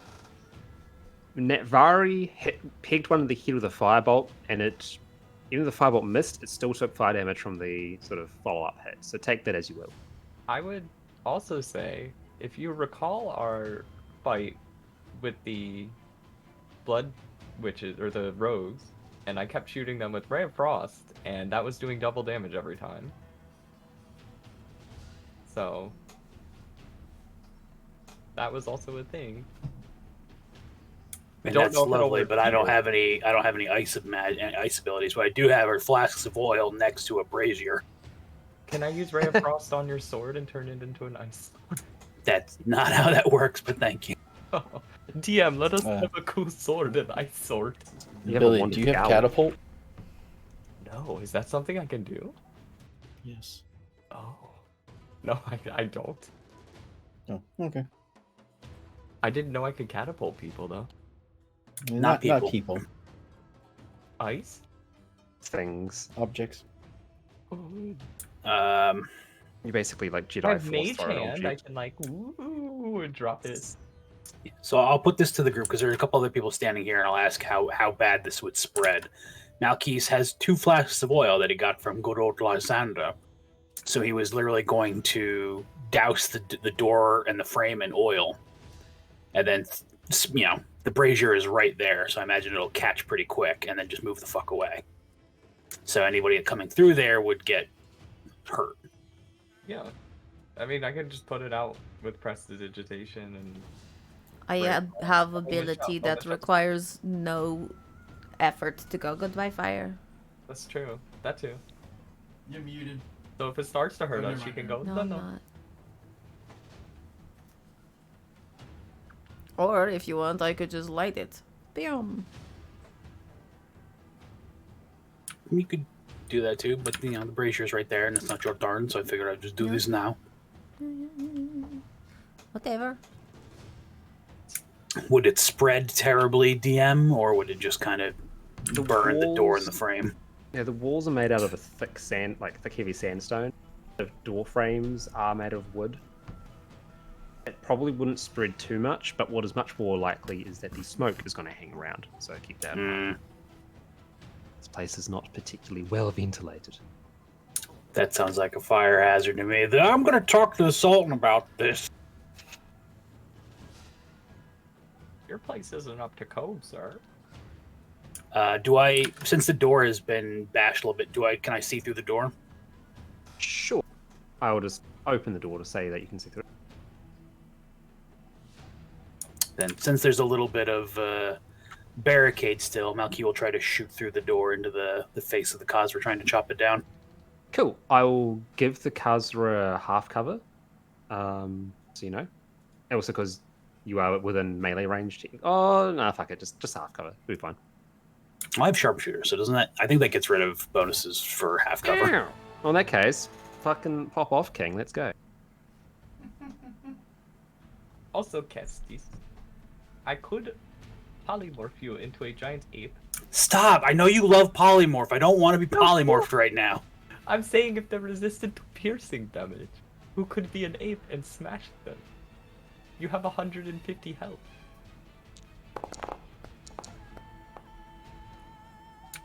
Dirty 20. Yeah, well, that certainly hits.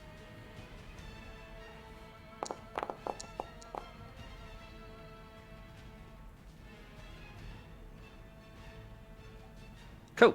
The 8, and then sneak attack, because I get swashbuckler sneak attack, where if nobody else is within 5 feet of them, I can still do sneak attack damage. all right, fucking roll that bad boy.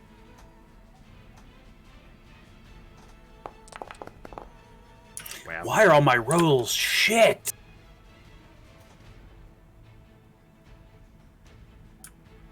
Eight damage. So, yeah, the Khazra's pulling quite a "here's Johnny" sort of moment as you're just like peppering it with arrows and whatever the fuck sneak attack is, and it just like grins at you. I mean, I imagine yes. sneak attack is like when he puts his face in the door, Malkis just shoots him in the forehead with an arrow. You also get the plus 10 to your damage from sharpshooter. Thank you.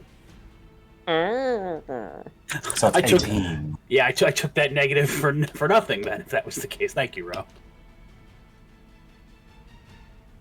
All right, well that Yeah, so changes he's it like, from. here's John, ow! All right, is that you, That's me. Algrim? Algrim. Okay. Then Thulgrim will have his soul attack once more.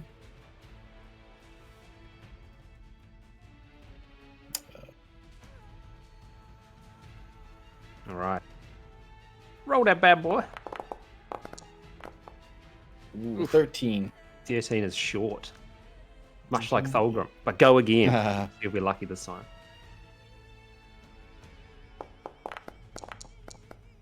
19. Ooh, all right, that hits.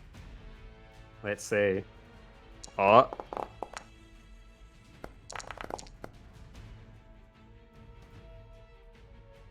So 11 damage. okay. So it takes the full damage. And that was. Let's see. Cool. As it gets pinged with the mace, you can see like that golden effect rolls over its body, but it falls short as the Khazra like closes its eyes for a moment and concentrates, and then manages to bring itself back to reality. Okay. But it's still frightened. He's still spooked. He's still very scared, and he is going to let out a panicked yell and run the fuck away, and get a attack. You will get an attack of opportunity against him as he moves. Oh. Actually, that's my reaction, right? Yes. Sure is. Mm, Do it. Do it. Do it. Give him a little, do it. little bop in the butt. Yeah, turn him into gold dust. okay. I was like, well, I could save it and try and use my my interception. But yeah, okay. An enemy killed now is an enemy you won't have to intercept later. That's true. 12. No. Philip, I'm about to use it. Should I use the div roll? Just so we can wrap him? No? Nah. Okay. Okay. So then, bonus action. Well, Oh, that was your reaction, so it's its turn. Okay. Next up. Much like you, Malky, took a moment to aim at the Khazra that was on the other side of the door. The Khazra that's further away lets out a bleated yell. And those of you who speak Infernal recognize that these Khazra are speaking Infernal. And it tells its companion to duck down. The companion does exactly that. And it fires a shot of its crossbow. Infernal or Abyssal? Infernal. Oh. I speak Infernal. Right. Infernal and Abyssal. Because Malky needs to speak the things he's supposed to be hunting. The heavy bolt punches straight through the door and ricochets off and lands between Claude and Thulgrim, beating itself into the stonework next to them. Oh my. Good And- God's the Queen. And as that happens, there is a loud roar and a crashing sound as I get ready to delete some wall. Nice. Goodbye, wall! I can't hold person him. He's not a person. And you see this motherfucker wander on over. Is that a person? That's not a Khazra. No, it is not. It is a 10-foot high, hunched over, hulking mass of what looks like it was once a person, with chains and nails and hooks embedded into its flesh. It seems to be dragging behind it half of a janissary that it is wielding as a weapon. So, like, it's a person? It is the most roid-ragiest man you have ever seen in your life. Oh, I could hold it. No, it is technically not a person in regards to what it is defined as. It's What not a if person I anymore. view him as a person still. I define him as a monstrosity, Bash. Damn. Now I'll have to spam Mind Spike. Anyway, he wanders on up. He bumps the Khazra out of the way and then gets knocked back into this room. Just sort of backhands it back into the door. Brings up the remains of a janissary. The legs of the man held in its hands. Overhead smashes right down onto rope. Onto Matt Barry. And doesn't work for him. Horacio. Horacio. Same thing. Although- Unfortunately, This thing has a +9, which is a little worrying. the body gets caught in the ceiling and just erupts into gore as it's sort of meat crayoned across the top of the roof, and he winds up stubbing his hands, and it's a big "Arr!" and sort of shakes his hand and stumbles back a little bit.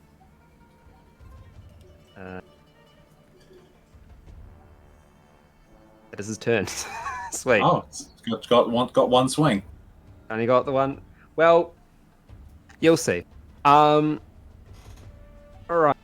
Next, another Kazura skitters on it. He's going to take aim at that. Wow.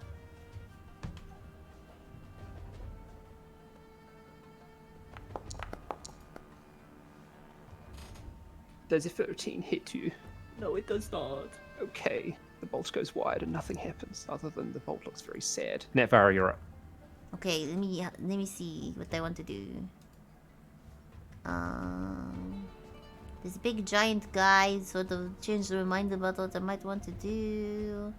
Sister, there's at least 3 people grouped up back here. I know. I can't see the third one. Where is the third one? Got knocked into the door there. Oh, he not came back out. You know, I think for now, I'll just wait a little bit. So, what is happening? Or maybe I'll use this spell. I think I'll just use this spell. No, is that a good idea? Maybe not.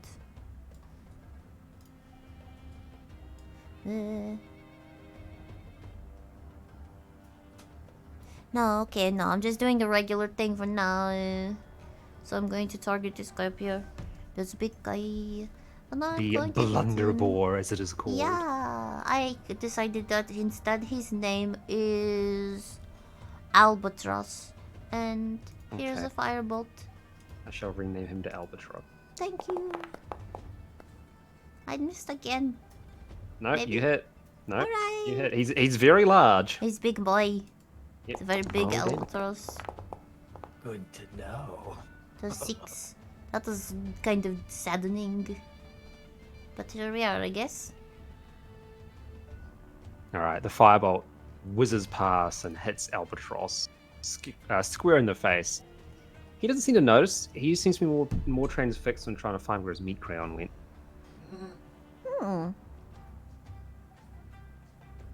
So it didn't seem to do much. Okay. Oh, it did 6 damage. Yeah. That's fair. He I don't just think I has, can do anything else. All right, Varaciel.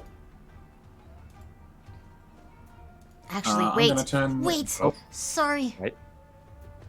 No, continue. Okay. Varaciel. I'm going to turn this man into a meat crayon. Oh, it's a meat crayon time. All right, give us that fat hit.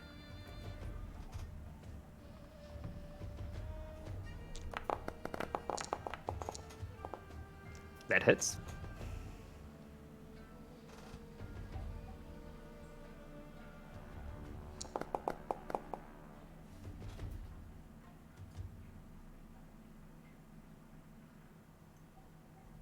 And that's what, 31 damage? No, that's 21. I've got the plus 10 calculated in there. Oh, sweet. Okay.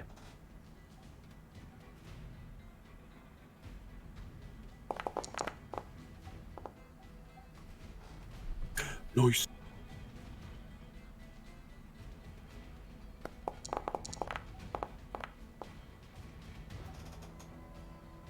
There you go. Cool, cool. Additionally, I am going to use my bonus action to trigger. Hold on.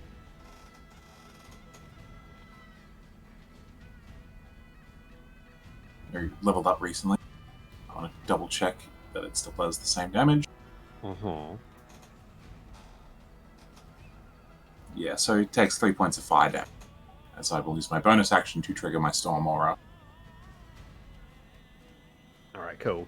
Burst of fire erupts from you, drying up and evaporating some of the blood and scorching it away, and also making the Blunderbore, or Albatross, smidge upset.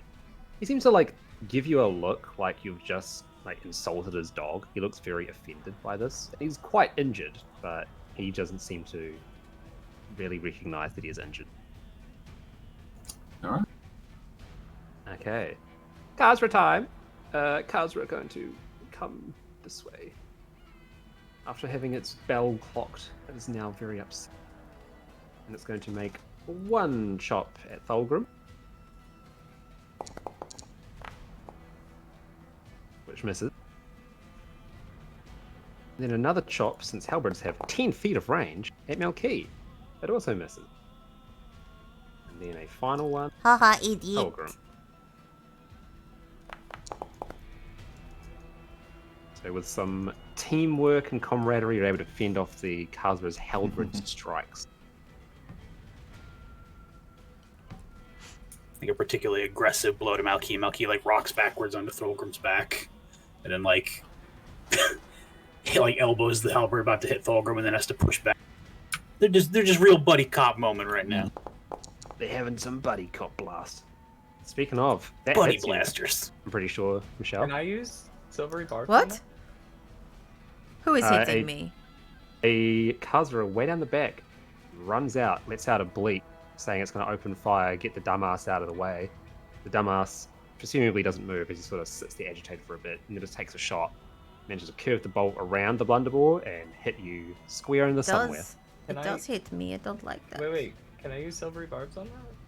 Sure, it is a reaction, and there's one creature within range, which is 60 feet, and you are within 60 feet, so sure, we can roll that again. I tried to save you. Okay. Oh. Oh, Okay, well, that's it's not good. it's fine. It still does the regular. I need to roll it again to get rid of the critical. He crit you. I'm sorry, you're dead. Unfortunately, the die was not in your favor, but it also only does 4 damage, so you know there's that. Ow! I believe you can still apply the bonus to someone though, Bash. So who's you going to empower? What is it? Someone, including yourself, has advantage on the next attack roll, ability check, or saving throw. I want this to me. Okay, cool. I got Good. rewarded for helping people. Well, not really. I didn't help, but I kind of did. I tried. All right. With another loud bleating roar, the door is finally knocked down to a point where the Khazra can easily attack over it. I mean, okay. You know what comes now?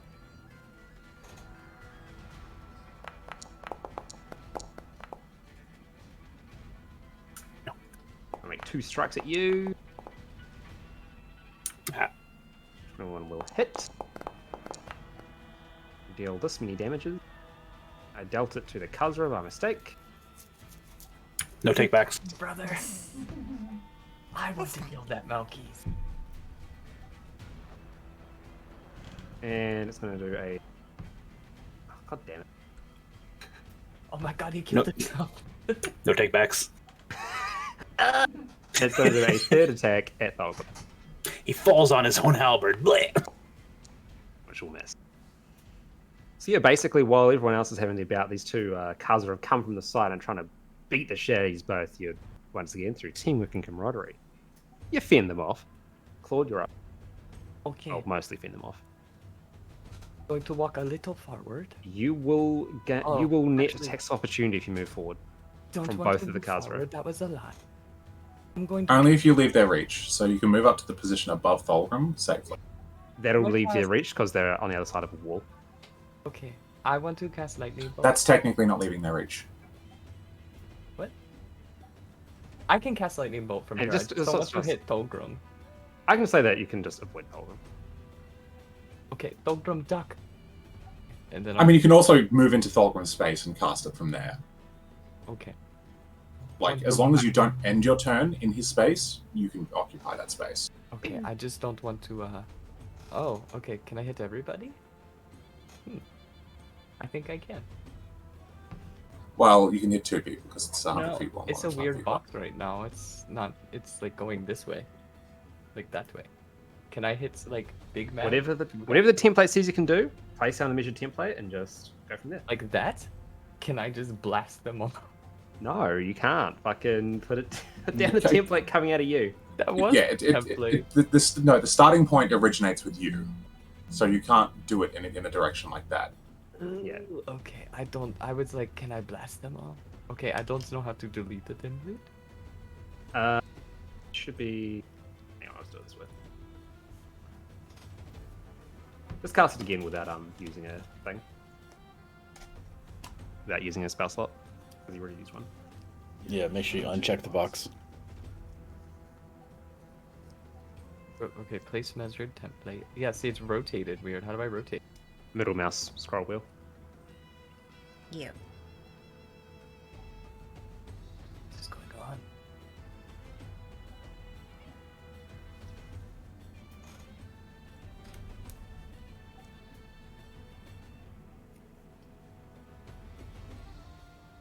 Wait, it says I can hit all three. Yeah, but again, if the VTT says you can do it, then you can do it. Just have I you do it like You've- that. No, it should only be 5 feet wide. Technically, it is. That It also, is. So it is only 5 foot wide, but it's between the two tiles. Yeah, so 5 feet between two tiles gives him 10 feet of range. Yeah. Because he's hitting the two monsters. About half okay, of the two that monsters. also hits Horacio though. Buddy. Don't die. Oh no. Can I just use a div roll on her and say it rolled a 9 on her? Even if I succeed on my saving throw, I'm still taking damage. Don't die. It's a lot of damage. 58. Alternatively, you could always move it slightly more to the left and not hit Brasil. Okay, delete it again. Brasil, why are you so large? Hang on, I can just do this. Hey, well, I don't know how it's hitting the other one, but okay. It's just because it was already selected. Just, it's all good. Okay, you do what you do. Do I just roll damage? Roll damage. I shall adjust it accordingly. Do I get like an advantage? I roll it with advantage. This will not use up your save advantage. Okay. I do 31 damage. Do not have that. I shall roll for the To each save. person, right? Yep, they all do their own save. Oh my god, I'm like Brasil now.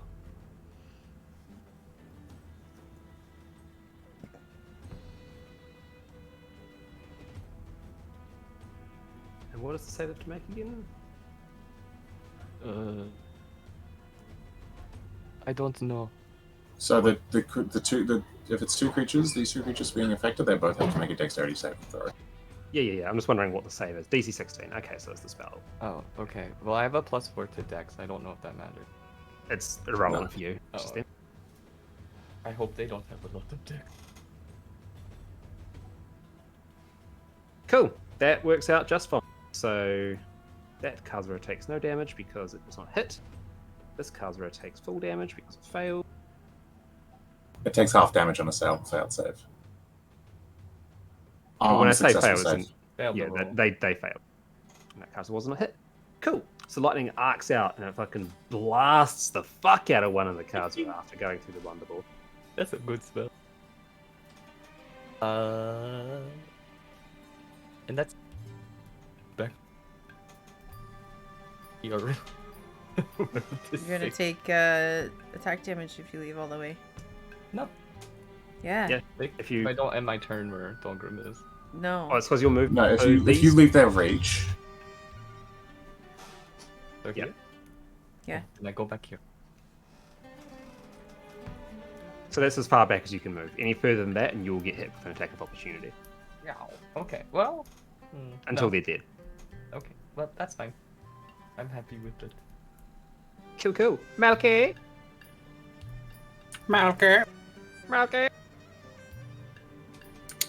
Yeah, I forgot. I looked up the range combat rules, and I should have had disadvantage because he is within 5 feet last time. But I just decided to do it like the door is still enough, like there was enough door there previously to save you from having to make disadvantage, but now the door is punched down far enough that Yeah. you will get disadvantage from range attacks. gotcha. But I am still going to use steady aim, Oh. so just straight roll. And I'll use sharpshooting again. Who are you hitting? The one right in front of me. Alright.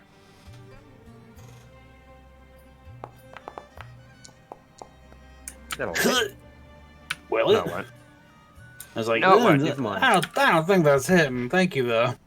I was like, the blunderball got 12 health, right? No. Or 12 AC. Alas, it does not hit. Anton. Falgrim, we need you goat destroying mace. He will. Destroy that. Yeah. Okay. Destroy that goat. So my soul will move up, pincer this goat, and give him the what for? Give him a little goatsy, as they say. Bap him. Bap. Goodbye, goat. All right, target that bad boy. So the saving throw rolls.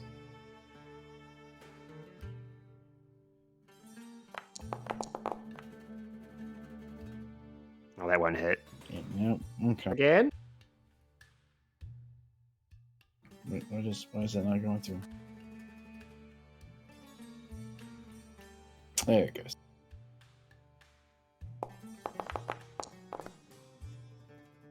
$14. Alas, they both miss. Okay. Low rolls this eve. Then it's going to be an Unleashed Incarnation. Okay. Once again, then.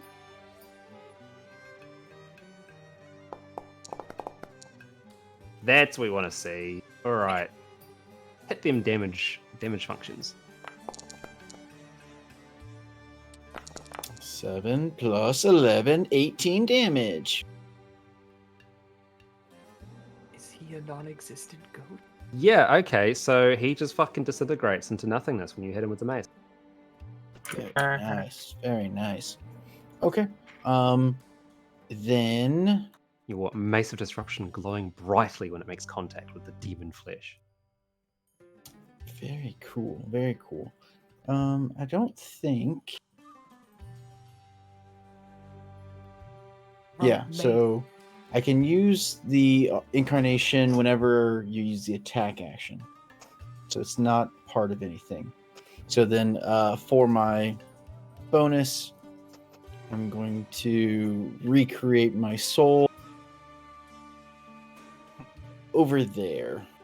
Sure. And then you action surge and kill those goats too. And I action surge. Okay. You know, not to take up too much time here, but No, go for it, mate. Live your best life. It's your turn, right? Do it. It's your money. Use it when you want it. We're gonna call you Thulgrim Goat Smasher, not Thulgrim Meister. You have a new last name.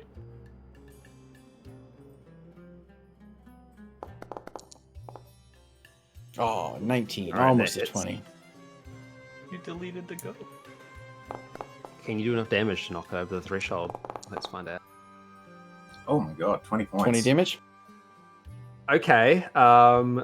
Does he succeed this save? Let's find out. If he does, or doesn't rather, he's made with advantage. Oh, natural 20.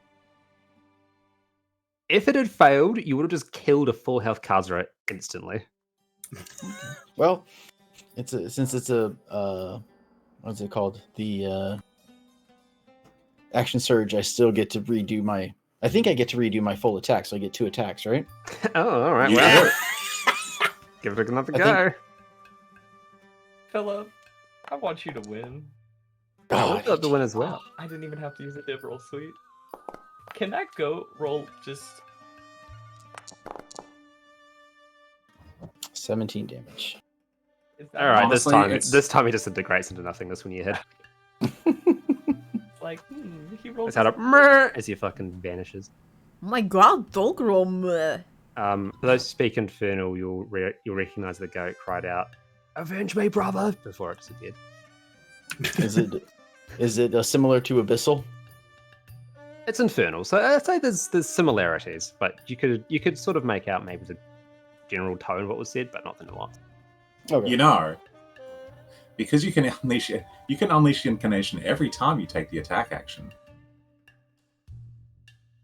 So I could burn another one? That's okay. Fuck it, why You not? could Let's see if we can just Get a kill 3 guys in one contaminated go. in the back. destroy these goats. Destroy these goats. What have I done? All right, let's go.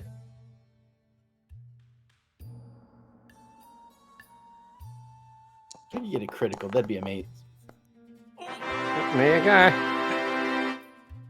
I feel like it's safe to assume this goat is very dead, but let's just see how dead it is. If I could get a critical, that would be amazing. Ba-bum! Okay. You can roll the basic disruption damage twice.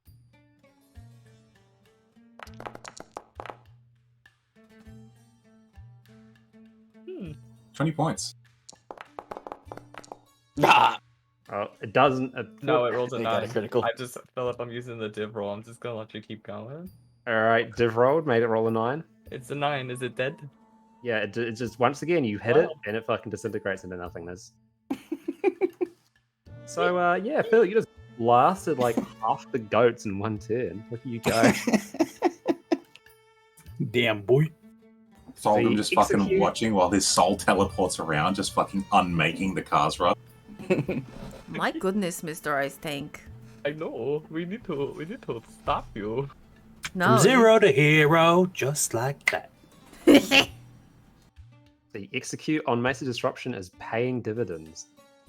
And then Thulgrim can still take his own movement. Alright. Well, can he do another action thing because he just No. built something and now he can? No. It's not a barbarian thing. It's warriors just get or fighters get action surge. They can only do it once per rest. Yep. Alright. Yeah, but a short rest though, right? Yeah. Short rest. Yeah. So Fighters get most As of their you're resources moving back on up. a short rest. The blunderbore albatross looks over and goes, "You have scary mace. I have scary mace too." As he takes the now recovered meat crayon of the half guard, whacks you with it. Ooh. And does not hit. But the will of the Templar is stronger. But he does use his multi-attack action to hit a second time at Horacio. You want scary mace? Does No, that- not really. No, can I give her a shield? Wait, no. Wait. Wait. 1 second. Should I silvery barb you, lady? How much HP do you got? Oh, barely injured. You're fine. Never mind. Well, let him see. Let's see what his damage is first. Because Thulgrim can intercept it. Oh shit! Alright, it's 28 bludgeoning damage. It does 14 bludgeoning damage, and please intercept that. So 4 plus my bonus of 3, I think. Yeah, so 7 damage I block. Cool. And yeah, I'll say that takes place after the resistances come into place, so real good. Ash just clicked through something and managed to apply the template. So I should be on 57 hit points. I'm going to change. Cool. If you want to track yourself, that's okay. No, it's okay. It's just like And you succeed the saving throw, so you are not knocked back. When did Thulgrim get so cool? He did his Crusader oaths, and now is a real boy. So when did I take 4 It's the points of beard. damage? That beard's a good luck charm. I like it. oh my god, no, it is the beard. Oh my Yeah. god, it gives you magical powers. You're like, Yeah. beard. I wish I had a natural 20. And You it's like, guys, okay. you guys got lanterns. He got a beard. Yep. Tarzan down the back. Let's go fire another heavy crossbow attack at old mate Bash. Claude to Bash. Fail. And Navarro, you're up. Okay. Who hit me before? I think it was the one that's uninjured currently. This guy? Yes. Kazra flips you off. I'm gonna say in Sorry. Abyssal, "Hey, you're not very nice, you stupid, ugly, dumb face!" And then I'm gonna shoot him with my fire. You're breaking and entering. This is not your place to begin with, dummy! It's not your place either. You don't know that. I do. How do you know that? Because I live here. No, that's not how it works, you squatter. You're squatting I'm not. on the blood of my brethren. No, I'm not stepping on it. Look, my shoes are clean. But your face isn't. I hope. Yeah, 22 hits. On my screen, it's sitting on a 20. Meh. Okay. Roll damage.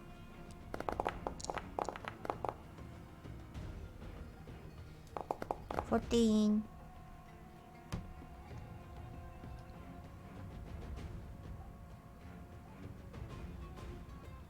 Does it? Why is it not applying it? Okay. Something string. He thinks he's so cool. Can't even take damage. Ugh. Oh no, I didn't fuck up the workflow. Okay, I see what's happening. Yeah, cool.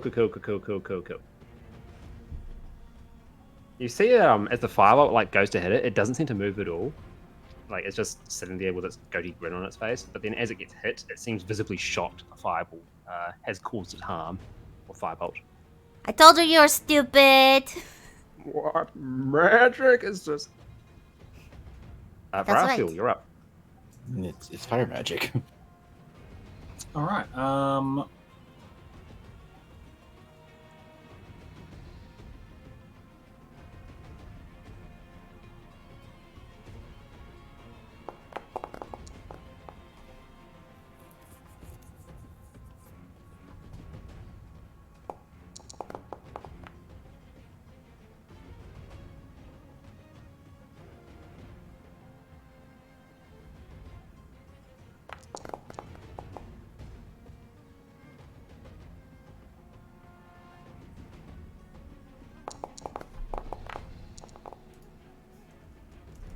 $40 points of damage. Cool. Blunderball ain't looking too hot. Does he look like 3 points of hot will dispatch him? No. Okay. In which case, I won't do that. Let me have a quick look.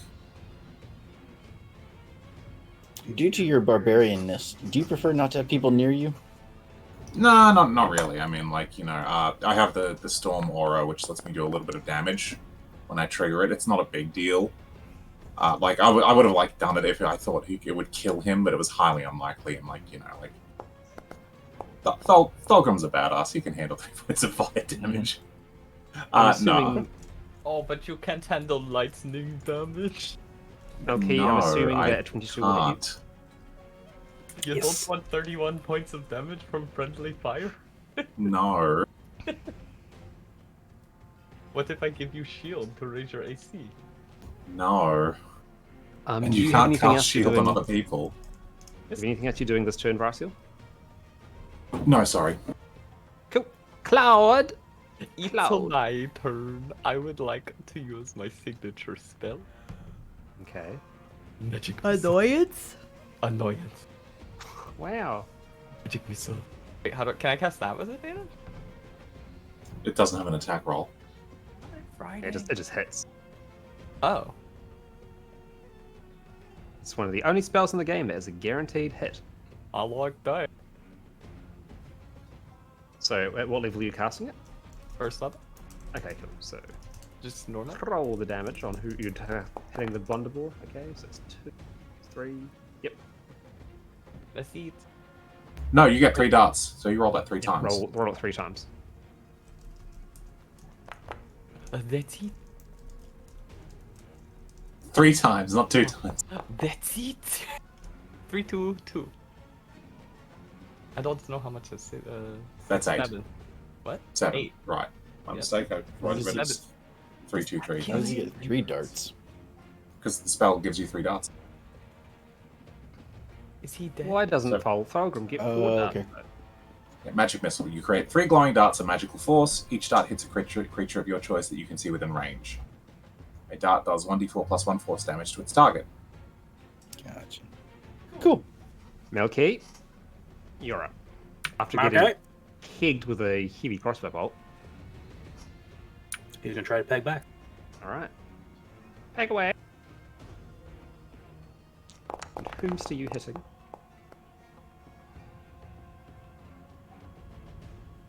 This guy, the injured one. Sure. I don't think 15 hits, does it? Unfortunately, no. 15 does not hit. But I will be fair and say that since the blunderball is in the way, and has an AC of 12, that the reason you did not hit the Khazra is because you hit the blunderball. Oh. You're so nice. Roll damage.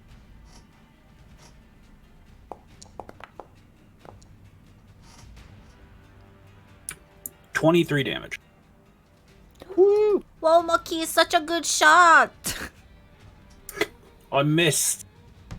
I think he was aiming at him. Thulgrim, you're I up. appreciate the confidence, but my aim was off. You didn't have to tell us that. We would have never known. I'm not I don't lie to my friends. It's, you know, we would have just been. It's not a lie, you know. So I would like to cast bonus action to cast my soul back there. Sure thing. Oh, actually, Also, in the watch together, can you just start playing like the Jaws I theme? can't. Bird. Just right behind the Contra. Hello. What can you not do? I was gonna create my soul behind the two of them, but it has to be within 15 feet, and that would have been 20 feet. Alas. Yeah, so unfortunately, it's too far away from me. So I will just have it move its bit to right there, and I will attack normally. Watch him, Thulgrim. Delete him. Hit that bad boy with your blasting stick, boy. And from once, this attack is actually coming from me. It is. That hits.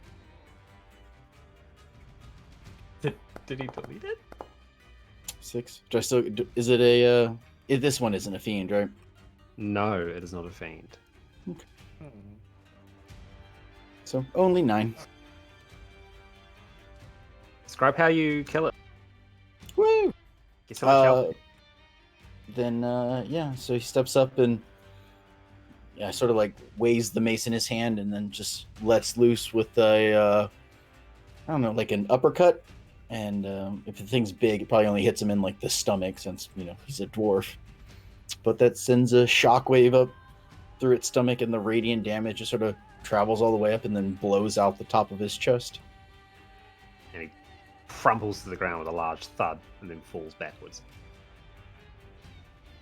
Does he explode with loot like in Diablo? 6 white Can items I- fly. 6 white. Can I stand on his dead body? Yeah, sure. Then move forward and take my next strike, or my second attack. Yep.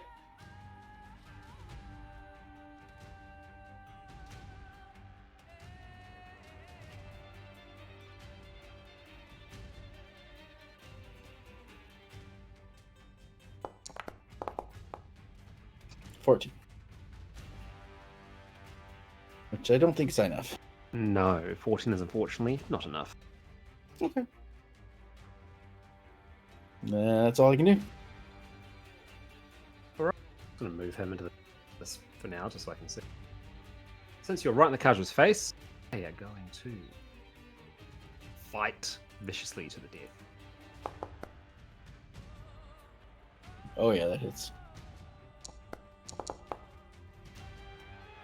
Okay. 9.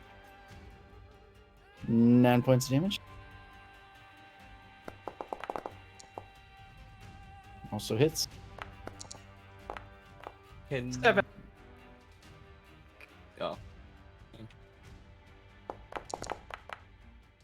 Oh. That's... Thulgrim, what is your AC? AC is 19. Vash, you may want to silvery barbs that last one. Yeah, we gonna do that. Alright, so Silvery Barb's the one that did the crit. Yeah. We want Sure. to re-roll the crit. Sorry, you're not hitting twice. Alright, we'll roll that again. And he misses. Sweet. Thank you so very much. I will Nat give Vari. the advantage from that silvery barbs to that body. Okay. Yeah, You and do then make spell attack attack rolls, so yeah.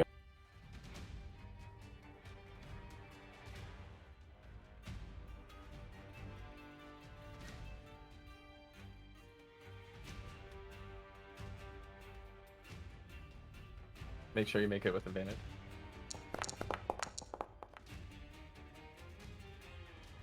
You hit him.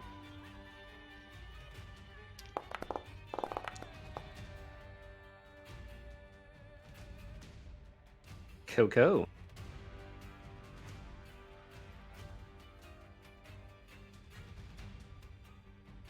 Just lets out an enraged yell, like bleating yell back at you. Brassiel, it's your go.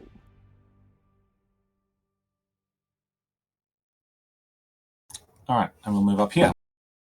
I will do the following. The one in front of Fulgrim, I will be attacked.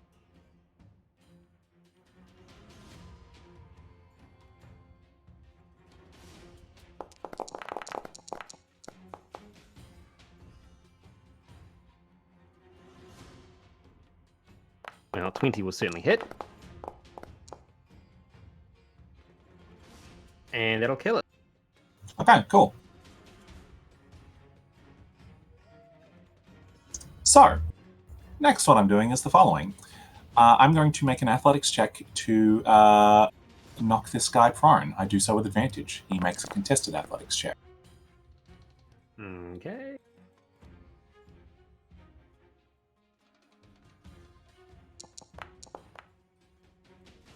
Yo, Interesting. chopped you down. All right, well, Interesting. regardless, I'm going to make his life difficult. I killed that guy, so I get my bonus action to make an attack. I'm going to make another athletics check to grapple him. Alright. Let's go, Kazra. No. He's grappled. He's grappled. And Raziel literally puts her at, like, she fucking, like, big overhead swing into the Kazra on her left, like, it's going down, like, blood fountaining out of it, and she, like, just leaves her axe in its corpse as it slumps. Then she, like, reaches out to start kind of slap fighting with the Kazra, who Natvari has been shooting firebolts at. He's like, come here! And, like, just going at it until she grabs it by the horn, and she's going to start dragging it down the hallway towards Natvari. Okay. I can bring it this far. Oh my god. I was muted again. No. So bad at this. I will say, as we will end combat, Wait, what? Yeah. you have a prisoner. Oh, I want to use Ray of Frost on it, so we have No, you one don't. movement. That's good. Can I use Um, Mind Spike on him to get one spell slot back? Because I could use it. I have no first level spell. you use Mind Spike. You use a spell slot to cast Mind Spike. You don't get free spell slots out of it. Yes, you do. Get first No, level you don't. spells, get No, you spell- don't. It's a Because you divination can't. spell. No, It's a Vash, you're not getting it. You use a spell slot to cast the spell, and then you get the spell slot back at a lower level. You're not getting free spell slots. Mind You're Spike spending. is second level. Yeah, so if you spend a second level spell slot to get a first level spell slot back, you're still losing You can one level worth of spell slot.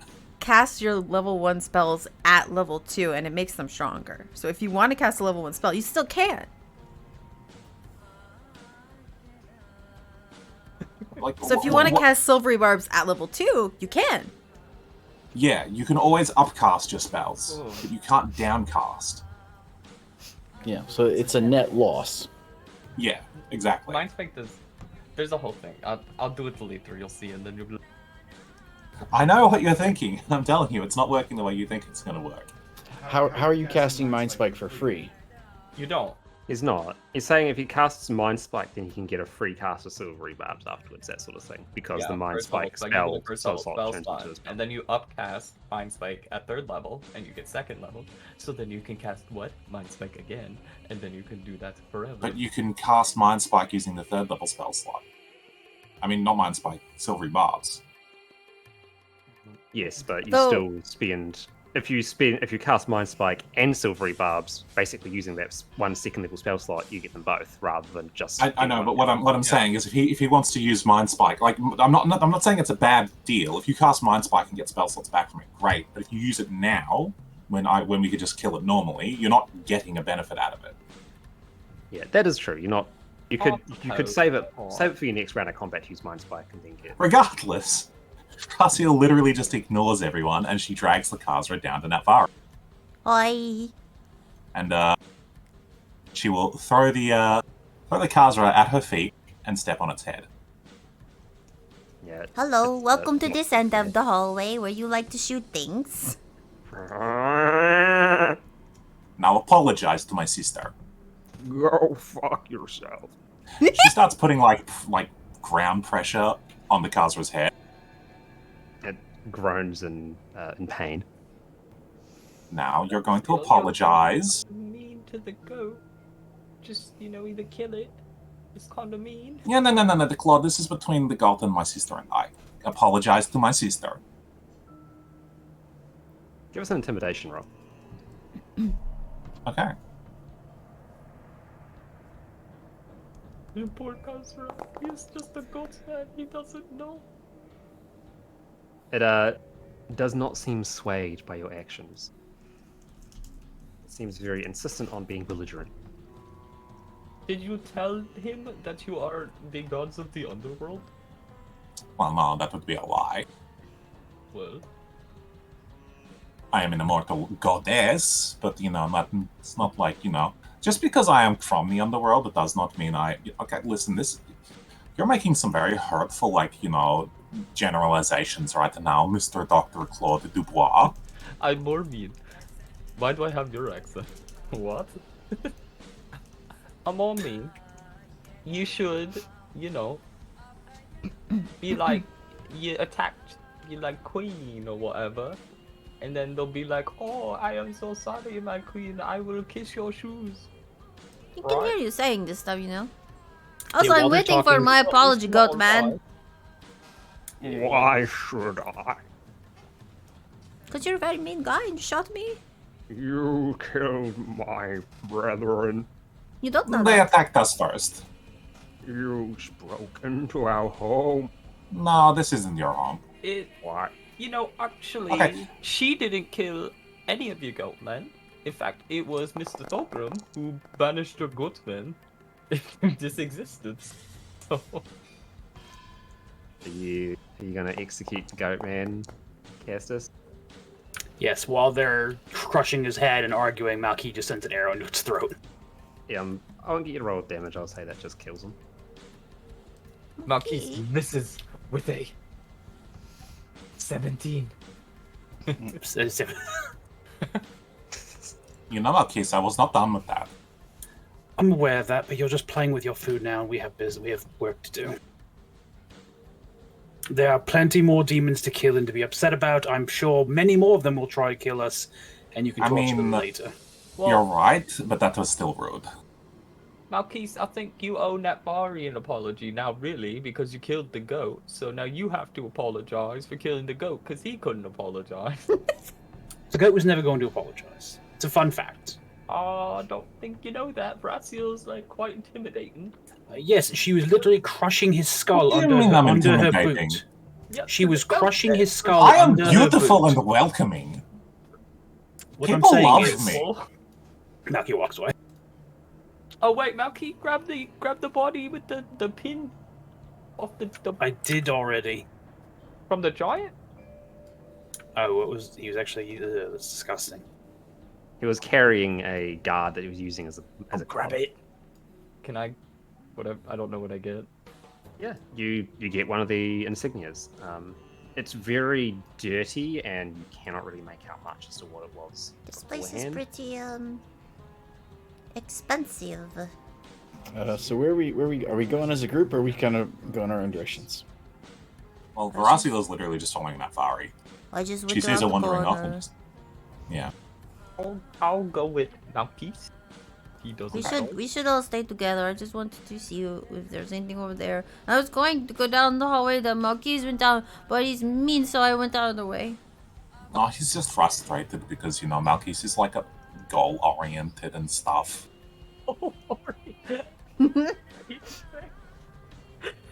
That's true. He's goal-oriented. You know what I mean? He's like, there is a goal and we have to work to achieve it. He is oriented towards a goal. Sounds like you're Like a teacher. Oh, he's just goal-oriented, honey. As we start heading this way, I point out to Malkis that past the giant that we fought, there were more Janissary guards.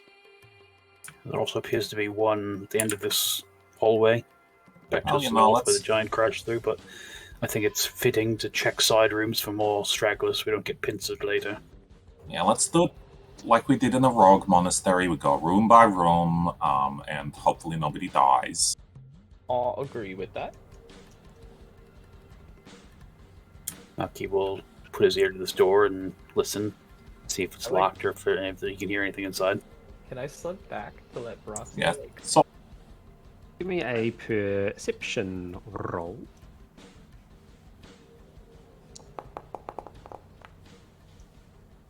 You can In hear combat, I'm pretty bad today, but outside of combat, my rolls are pretty good. You can hear like very labored breathing coming from there, and something's like not knocking furniture around. Is or is not knocking furniture? Is knocking furniture around. Okay. There is definitely something in this room. He'll stand up and move to the other side of the door. He'll be like, possible cause for heavy breathing and stumbling. I'm not sure why it wouldn't have tried to break out like the others, but yeah, well, you know, next to Russell, Mr. Claude. May I stand next to her? Yes, you can. Have the cultural agility baton. Alright, Russell is not going to kick this door open, she'll just open it normally. Right. You enter into what seems to be a hastily prepared bedroom. There are a number of beds. It smells quite like there's a very strong sense of perfumes in here.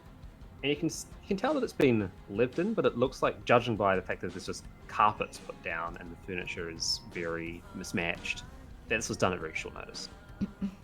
In the corner is a grey-skinned, what looks like a man or a humanoid, who's not wearing any clothes, very, very gaunt, with thick black hair covering down over their head, coming down maybe a couple of feet onto the ground. They also seem to have a large bag that they have wrapped around the base of one of the beds, like the foot of one of the beds, and they are trying to push the bag up over the bed. You know that scene from Ed, Ed and Eddie where Ed eats his mattress? It's sort of like that's happening. Interesting reference to make. Setting the scene well. Okay, just very frustrated at the fact that this will not fit in the bag. Well, that is unsettling. Will the light bother him? Oh, it's lit up in here. The room's lit.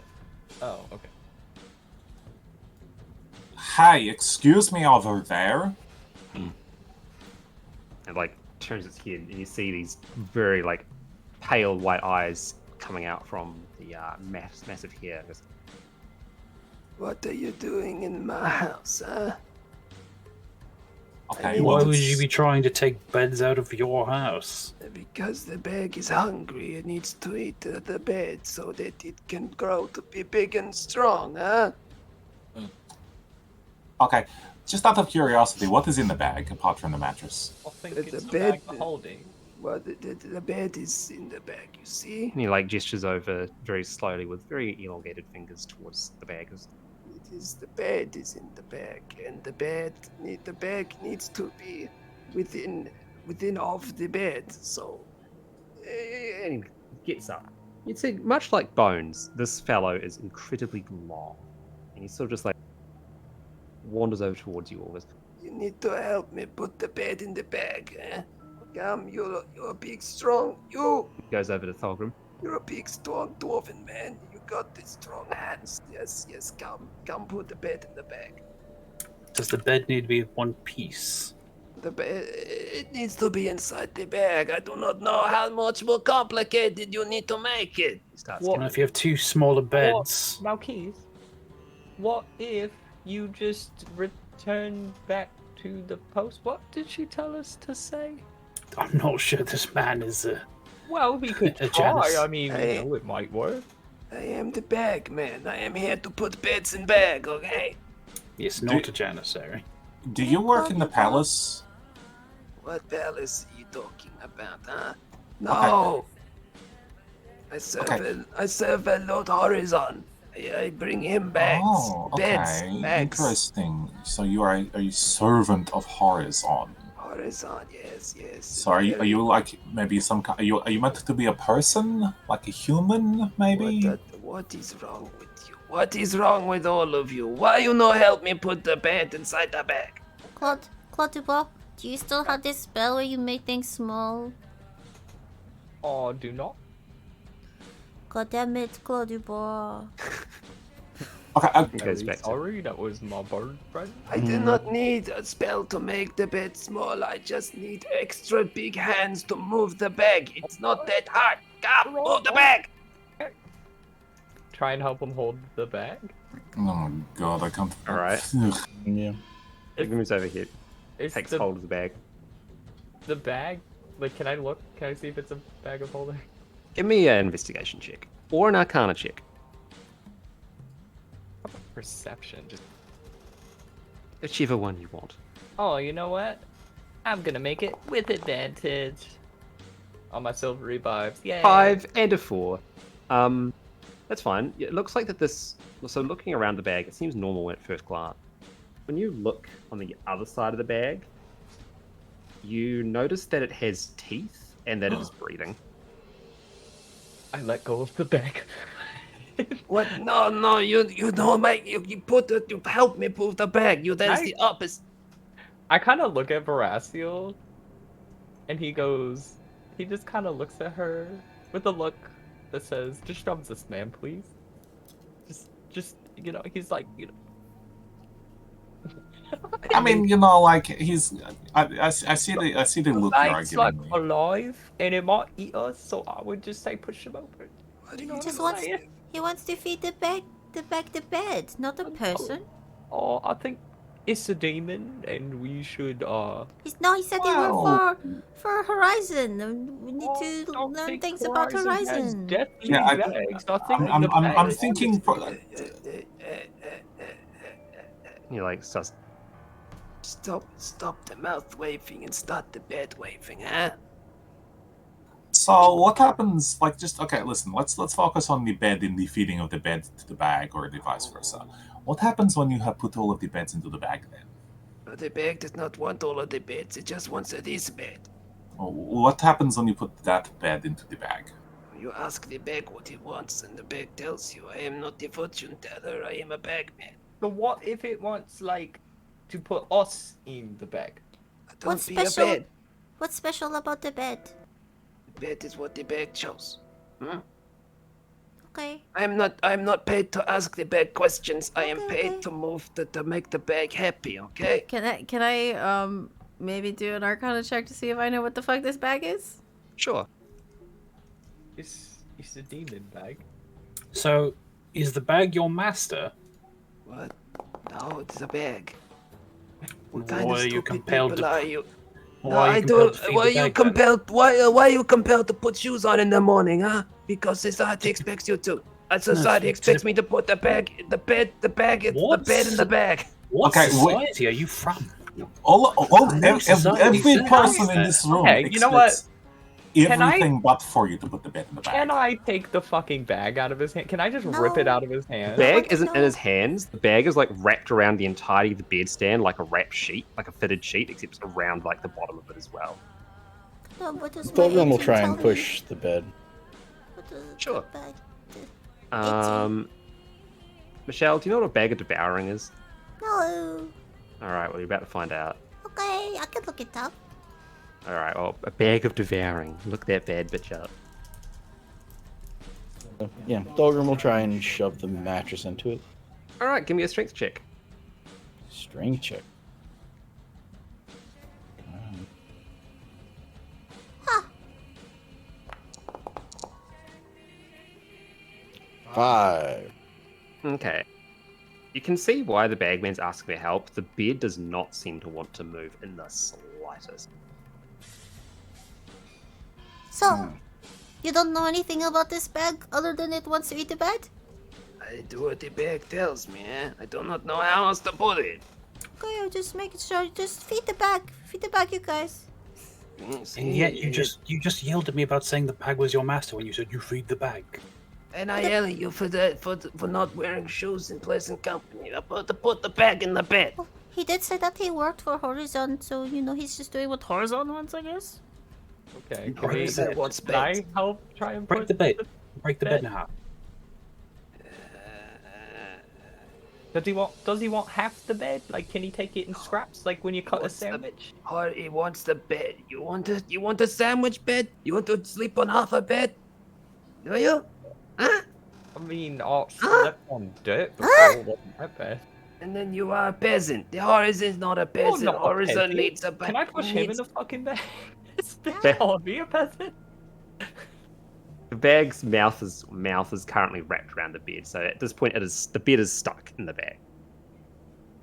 If we like kick the bed, will it snap closed? You can try it. Okay. I'm not telling you. I want to do that. I want to try and kick the bed so hard it snaps. All right, with your massive bonus of strength, let's go. Divination rolls, baby. YOLO. All right, I've got a number in mind. Let's see if you make it. Make sure if you touch the bag, you don't put your hand in it, okay, you guys? Yeah, you ain't kicking that bed in half with Oh, your I fucking kicked the bed, it 10. does nothing. No. Yeah. What are you doing? Get away from the bag. You are not trustworthy with the bag. You're not a big, strong dwarf man. And even a big, strong dwarf man not strong enough to move bed and bag. I say we leave him. He'll be here until he dehydrates and passes out, because there's no way he's getting that bed in that bag. Leave me to my business, huh? You get out of my bag, bed. Can I? My bag bed. So Can just out of curiosity, this room has beds in it. What's this stuff over here? Some wardrobes and dresses that have been sort of haphazardly placed in the middle of the room. Oh, okay. I'll start looking through the wardrobes. Sure. Opened up. It seems to be mostly containing feminine undergarments. Oh, I'll move on to the next one. Oh, it's a pervy bag. Similarly, it's containing more like dancing outfits and, shall we say, as Vash would like to say, slootwear. Okay. Razzle will look through all of these fucking wardrobes. If she finds anything that's can be worn in polite company that is also pretty, she will take it. When Malky notices her rummaging, he's like, "This is probably the courtesan's quarters." I mean, probably, but maybe they have some nice clothing. Give me an investigation. Of course, I wasn't saying no. It just makes sense now why this room is so different to the others. Wait, is this the castle or is this the sanctum? This is the castle still. Still the castle. The sanctum is somewhere. probably lower. Yeah, unfortunately, you do not find anything that can be worn. So you guys, this bag is a bag of devouring, and it goes to feed an extra-dimensional creature. Do you think an extra-dimensional creature is in the sanctum? Wait, what if it? That is a bet I'm not willing to take.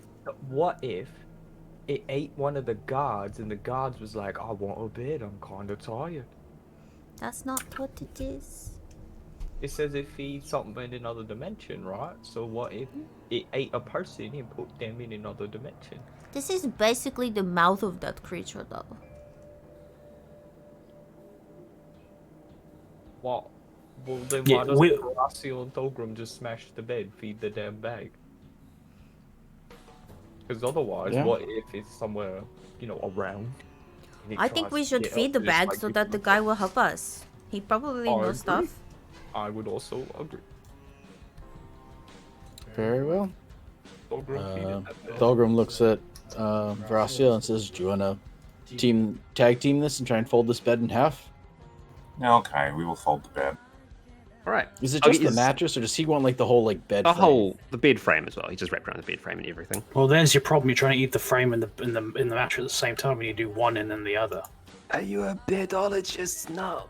You get the No, but I've moved fucking furniture in my life. Have you never, you crusty old fuck? You have not moved a thing. You sit there whole time and you tell me how bad the bed is. No, I will not have it from you. I'm not the one dumb enough trying to put a bed and a mattress in a bag at the same The time. bag demanded that it eat the bed and the mattress. You You're want to tell fucking the it. bag no? You Yes, want to tell it bag. no? No, bag. You're a bad bag. All right. As you say that, you hear a deep growl come from the bag. Oh, Malkis, tell it is a nice bag. You're a very nice bag. Only Malkis thinks you're a bad bag. Yeah, don't worry about it. Malkis is just kind of grumpy right now. It's our fault. It's not your fault, bag. Bag stops growling. Yeah, you I'll see, get- Malkis had like lady troubles. And He is couldn't both quite to land do a his strength shot. roll. I'm gonna throw you face first in the bag. An athletics check, What? rather, sorry. You Or heard strength me. or athletics, whichever. Wow. And Thulgrim?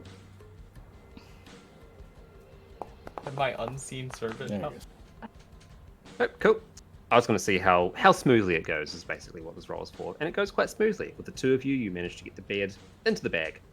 And once the drawstring of the bag is over the end, pull it tight, and the whole thing just shrinks back down to a small pouch size and falls on the ground. We can pretend this bed is no longer here. The bagman goes over and picks up the bag, looks at it, gives it a little bit of a shake, opens it up, gives it a sniff, closes it again, and puts it back on his hip. Yes. The bag is he likes this. You've done a good thing. Huh? What else do you need? You sit here inside the bedroom and you pollute it with your little dumb faces. What do you need, huh? Is this Bagman completely naked? Yes. Okay. Thulgrim needs to put on pants. Here. You're trying to get blood from a stone, Thorgrim. Can I- Just ask me a question so we can leave Can this I naked grab- behind. Can I grab one of the sloot wares out of the? You can take whatever you want. Okay, It I is want to just- grab it him is some like Daisy Dukes. We dress this fucking gross, weird, like Thin Man style monster in the Thavnarian bustier. Yeah. God. All Are right. you- And Claude go- kind of holds it out. Can he just pull it over him? Do not touch me. Like, All right. No, your dingling's out, sir. It's, you know, you're in polite company, and ladies and gentlemen. You're inside my. No, you get away. You stop that. What's No, your name, Mr. Guy? I am the bagman. Okay, the bagman. You say you work for Horizon, yeah? you know, like nods his head slowly, but his nod's more like a deep bow. Except his, like, you know how like a chicken, how its head always remains level, like that. It wobbles weird. Okay, we're trying to find out where Horizon is right now. Do you know? He's in his house. How do we get to his house? You go down the stairs and you ask the gatekeeper very nicely to let you in, and then he lets you in. Okay, if we say, hey, the bad guy said that you could let us in to see Horizon, will he say, okay, come right in? I don't know. I am not the gatekeeper. I am the bagman. What is the gatekeeper's name? His name is Witchross. his name is Fire Eye. Fire Eye. Okay. Does he like anything in particular? Like if we wanted to make sure he was happy? You ask him sister. yourself. Ask him. You know. Asking me, I do not know. Okay. I'll have an idea, team. If we could just, huddle real quick. I mean, we're probably done helping out the bagman, right? Yeah, well, it concerns him, but he doesn't need to hear us. It is a very suspicious. Yeah. Yeah, well, it's a team huddle, so you're not part of the team. If you want to be part of the team, stop being a team player, where those clothes are laid out for you. The bag is not making this discussion. You know, I would really like some nice new clothes from here, but like I looked and it's like everything in there would be like my everything would be just like hanging out. Right, so I'll have an idea, and it kind of like starts with. Hold on. Mr. Bagman, thank you for your help. See you later, maybe? Thank you. It is very kind of you to say the good words. Yes. Okay, we'll see you. Bye. And he goes down to this bed and he pulls out the bag again and starts like slowly gonna put it on the bed. Come on, let's go. Wait, Alright. okay. Wait, What's Claude's idea? No, come on, let's go. What? Come on. No, it's actually a good idea. Come on, come out here. We're leaving. Come on. Alright. Tell us the idea out there. Okay, alright. Mr. Dwarf Man, you wish to see inside the bag.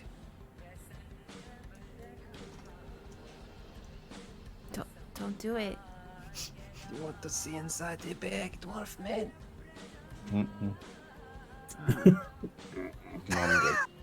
Okay. then. Sorry. You're all good. That's a bag. Alright.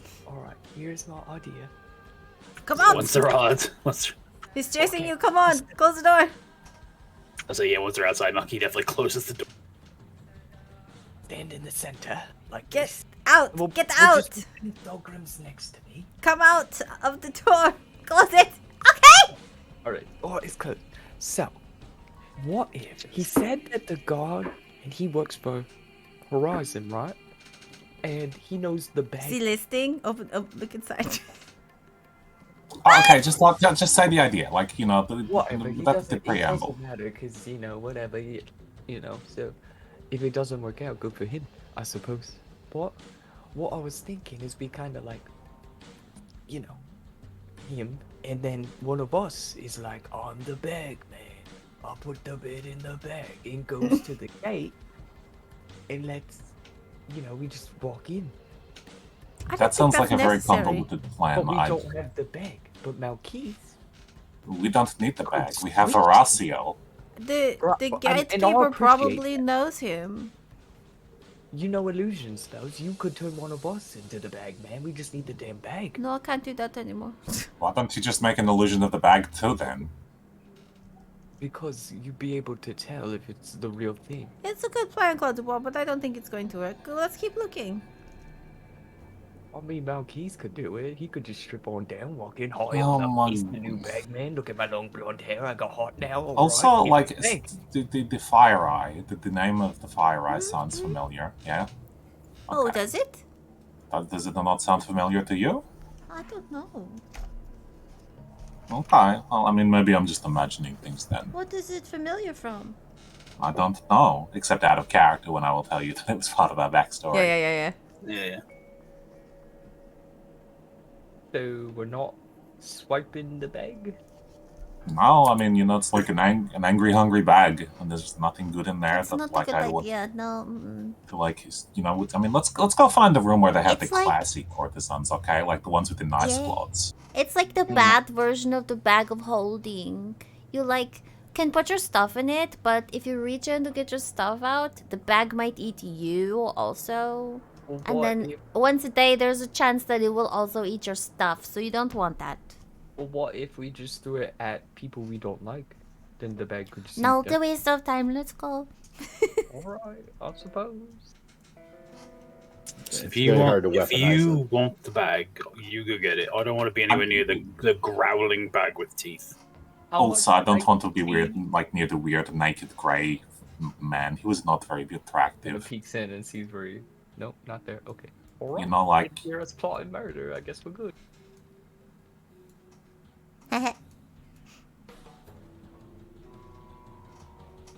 Come on, we have to find some cute clothes. Alright, I think there's a door here, like a broom closet. If only we'd got that shopping expedition out of the way, we could have skipped the clothes shopping in the bowels of the palace. It's not shopping if you take it. You're sounding it's like like- Claude. okay, listen, we went shopping and we got some nice clothes, okay, and I really appreciate it. And, like, I look fantastic. And so does my sister. We both look amazing. Basically, we are like, the envy of everybody in the Lut Lane. The Sultan is going to be like, wow, I wasted my time having like a harem because these two tieflings are like, they have seared their vision of beauty into my retinas forever. And like, nothing will ever be that good again. Like, that's us, okay? Like, but like, it's nice to have variety, okay? I don't want just one set of nice clothes, I have like listen, Malky, I have a taste for the finer things in life. I would agree. And plus, ever since I'm not a bird, my clothes don't really fit me anymore. So, like, because I'm quite short, and as a bird, I was quite tall. And so, It's true. It's yeah. I I mean, could I've use some new noticed. clothes. I've noticed that you are not like filling out your clothes very well. Like you look at like I look quite kind of homeless. like you're wearing like a sack. Yeah, like I'm wearing like my dad's clothes or something. It doesn't make sense. There's a door. You want to open the door? Yes, I didn't want to interrupt. I was thinking about just opening it, hoping there was a monster in here to pull me in while you were talking about clothes. Oh, Malkis, Please, you don't have to be so mean. I'd hold you, and you hold person, you'd stay. These boxes. Yep, so it looks like it's a storeroom of sorts, and you can see there's a couple of insignias on the boxes that you recognize, Malky, as being the mark of the harem guilds. Alright, while he's doing that, I'm going to open this door. It is a bathroom, and it smells like shit. Yeah. I close this door. Malkis, look at all these boxes. We should open them. It's a dead lady. On the ground up ahead, you see a pair of dead janissaries in various states of having been consumed by the blunderbore that had punched through the door on the wall over there. So would I know what the harem guilds would be what kind of goods they'd be transporting? It would have been transporting equipment for their shows and for their time as harem members, but also they're known to be up front for shifting illicit goods around that are desired but not necessarily welcomed upon in civilized society.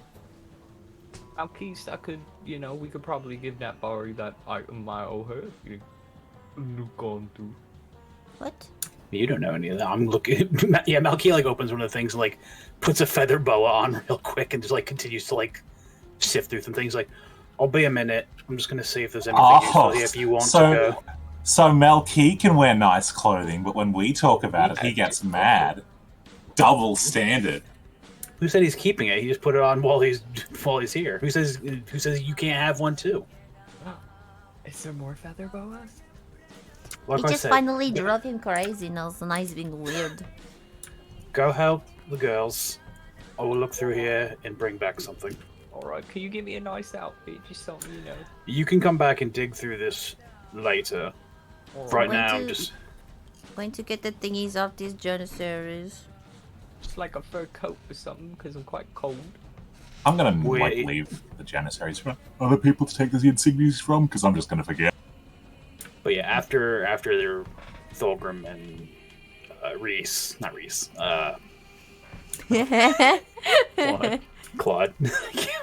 Claude leave, knowing that sometimes there are things that are transported in secret, Malky will look for false bottoms and, see if there is anything in fact smuggled in, and also take another thing of loop if there's one in there. Sure. Give me an investigation roll. And So you may Malky swipe what do you need whatever to do? nonsense you want. What'd you say? You may make an investigation roll, and you can swipe whatever nonsense you say is in there.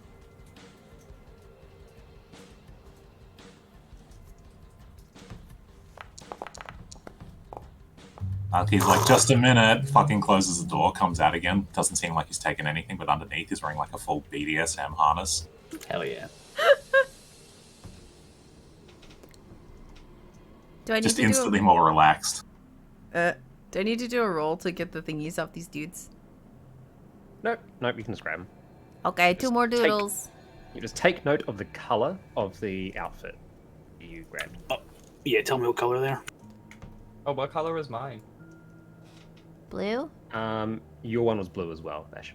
Okay. This is like pink and purple. Or are we looking at the sashes?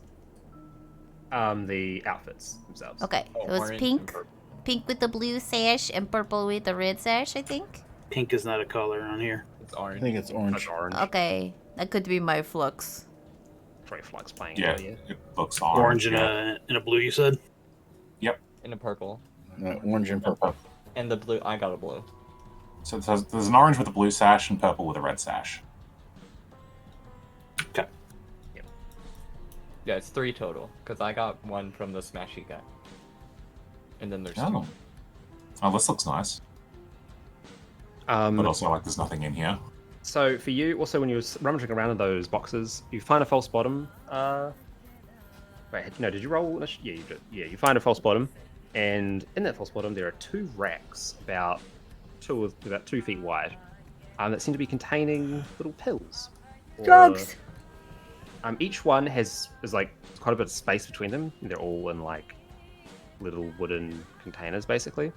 And you're familiar with the design, so having spent time in Luke Lane.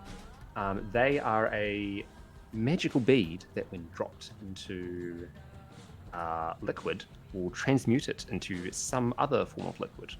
What the liquid is, you're not sure until the bead is activated. So each rack has 24 beads, so 48 beads of mystery juice. Oh my god, it's what was his name? Mikhail's babies. That's his baby seed. Oh So my just- god. Just looking around this room that you move into, it looks like it's a dining hall of sorts. Again, very hastily thrown together. And there are just sets of untouched, like, knives and forks and plates and stuff on all the tables. They're all set. Yeah, So all the tables are set, you said? Yeah, at a cursory glance, that's what it looks like. Are they expensive looking silverware? Yeah, they're quite expensive looking silverware, actually. Did say not to take anything, but you know. I mean, like, I don't really want to, like... I mean, who are you going to sell knives and forks to, right? It's right, like when you go to Red Lobster and you're like, well, I paid $100 for this meal, why would I just leave with that? And then you just take like a spoon or something, you know? I I'd thought like lob- to do perception just Well, to see if there's anything else with the 20. I thought that lobsters were automatically red. No, Only I after you think cook them. they're blue. Oh, okay, I mean, I've never, like, you know, I've actually never eaten a lobster, so... So, Lysander had lobsters once. He turned them into crabs. He's quite strange. So, Thulgrim, you notice down the back of the room that there are a pair of, like... It looks like that there are reliefs at first in the wall, but it seems like they're actually these very well-made paintings that blend in with the wall. And they have strange little arcane designs on them. And they have strange what? Little arcane designs on them, on the paintings. So Okay. it's a painting will, that's very hard to tell apart from the wall, with stuff on it. Okay. Then I will tell Veracio the same thing and point out the paintings. Wait, what's wrong with the painting? Sorry, I didn't quite catch it. It's just that the painting, like, it's basically a painting of the wall. So, Oh, okay. and there's like little like golden filigree marks painted each time you paint. Okay, Each of the paintings. I would. So hold on, so it's just a painting of the wall, and on the painting itself, not on the frame, there's like marks painted? Yes. Okay, I take the painting in front of me down. Cool. As you touch, something happens. Good. All of this cutlery comes to life. Oh, I wanted to steal that cutlery. I told you it was magic. Well, it was expensive. Guess what's about to happen? It all goes to like that scene in Harry Potter with the fucking flying sitch. Well, not flying sitch. In the chamber. What's the first one called? Chamber of Secrets. No, Philosopher's No, Stone. not Chamber. Philosopher's Stone. When all Yeah, the you're keys right. are like flying around and attacking you. Hope you're ready for that. Okay. Roll initiative. There's a lot of fucking flying knives to roll for. Let's go. Let's just crash fucking Foundry, shall we? Woo! Oh, why did I walk in the room?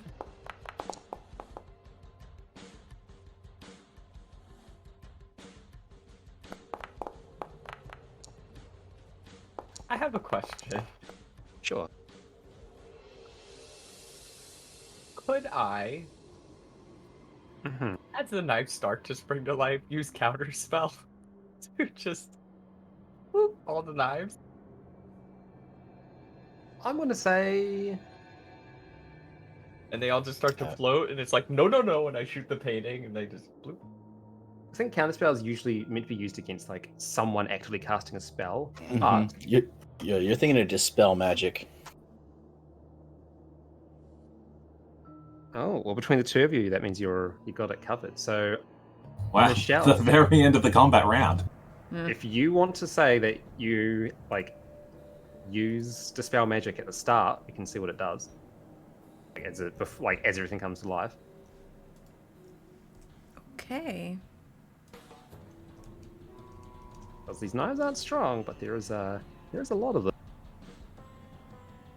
Do I want to waste this 3rd level spell? Yeah. Could I use silvery barbs on myself to give her advantage? So it was the painting you touched that brought them to life, right? Mm-hmm.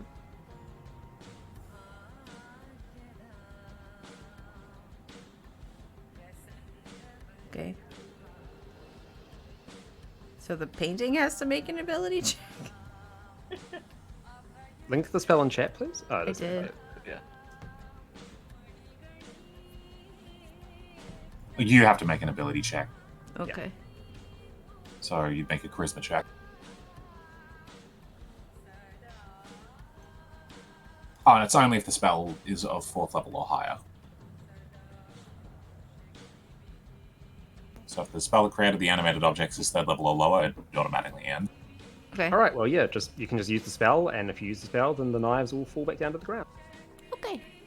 So like from the doorway, you just hear, "Oh shit, no!" and then the knives go clatter, clatter, clatter. So me and Horacio turn around and go, what? You just Claude! Don't play with the cutlery like that. I didn't. You touched the damn painting, and all the knives came to life. Okay, that is a likely story. Yeah, I saved you. And I'm shaking my head as I kind of put the painting down. Well, Is there a wall, like the wall behind the painting, right? Yeah, there's a wall behind the painting. The wall behind the painting is exactly the same as the painting. Including the marks? Like the filigree No marks? marks. No marks. You used one, you can't use it again.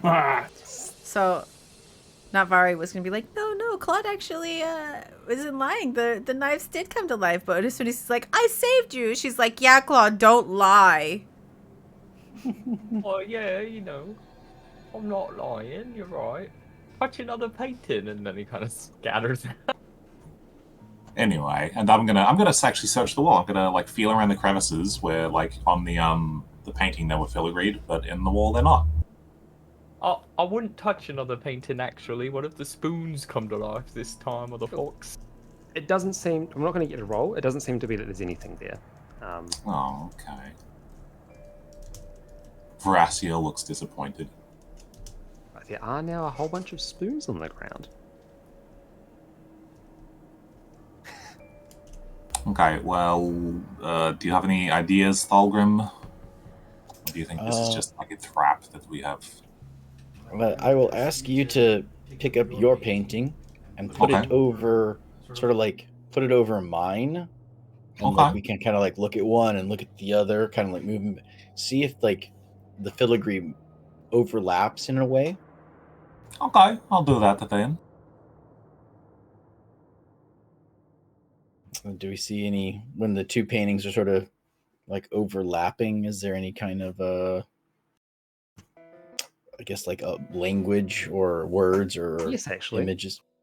As they're overlapping and holding up the light to look through, those of you speak Infernal, realize that it says the words "fuck you" in Infernal.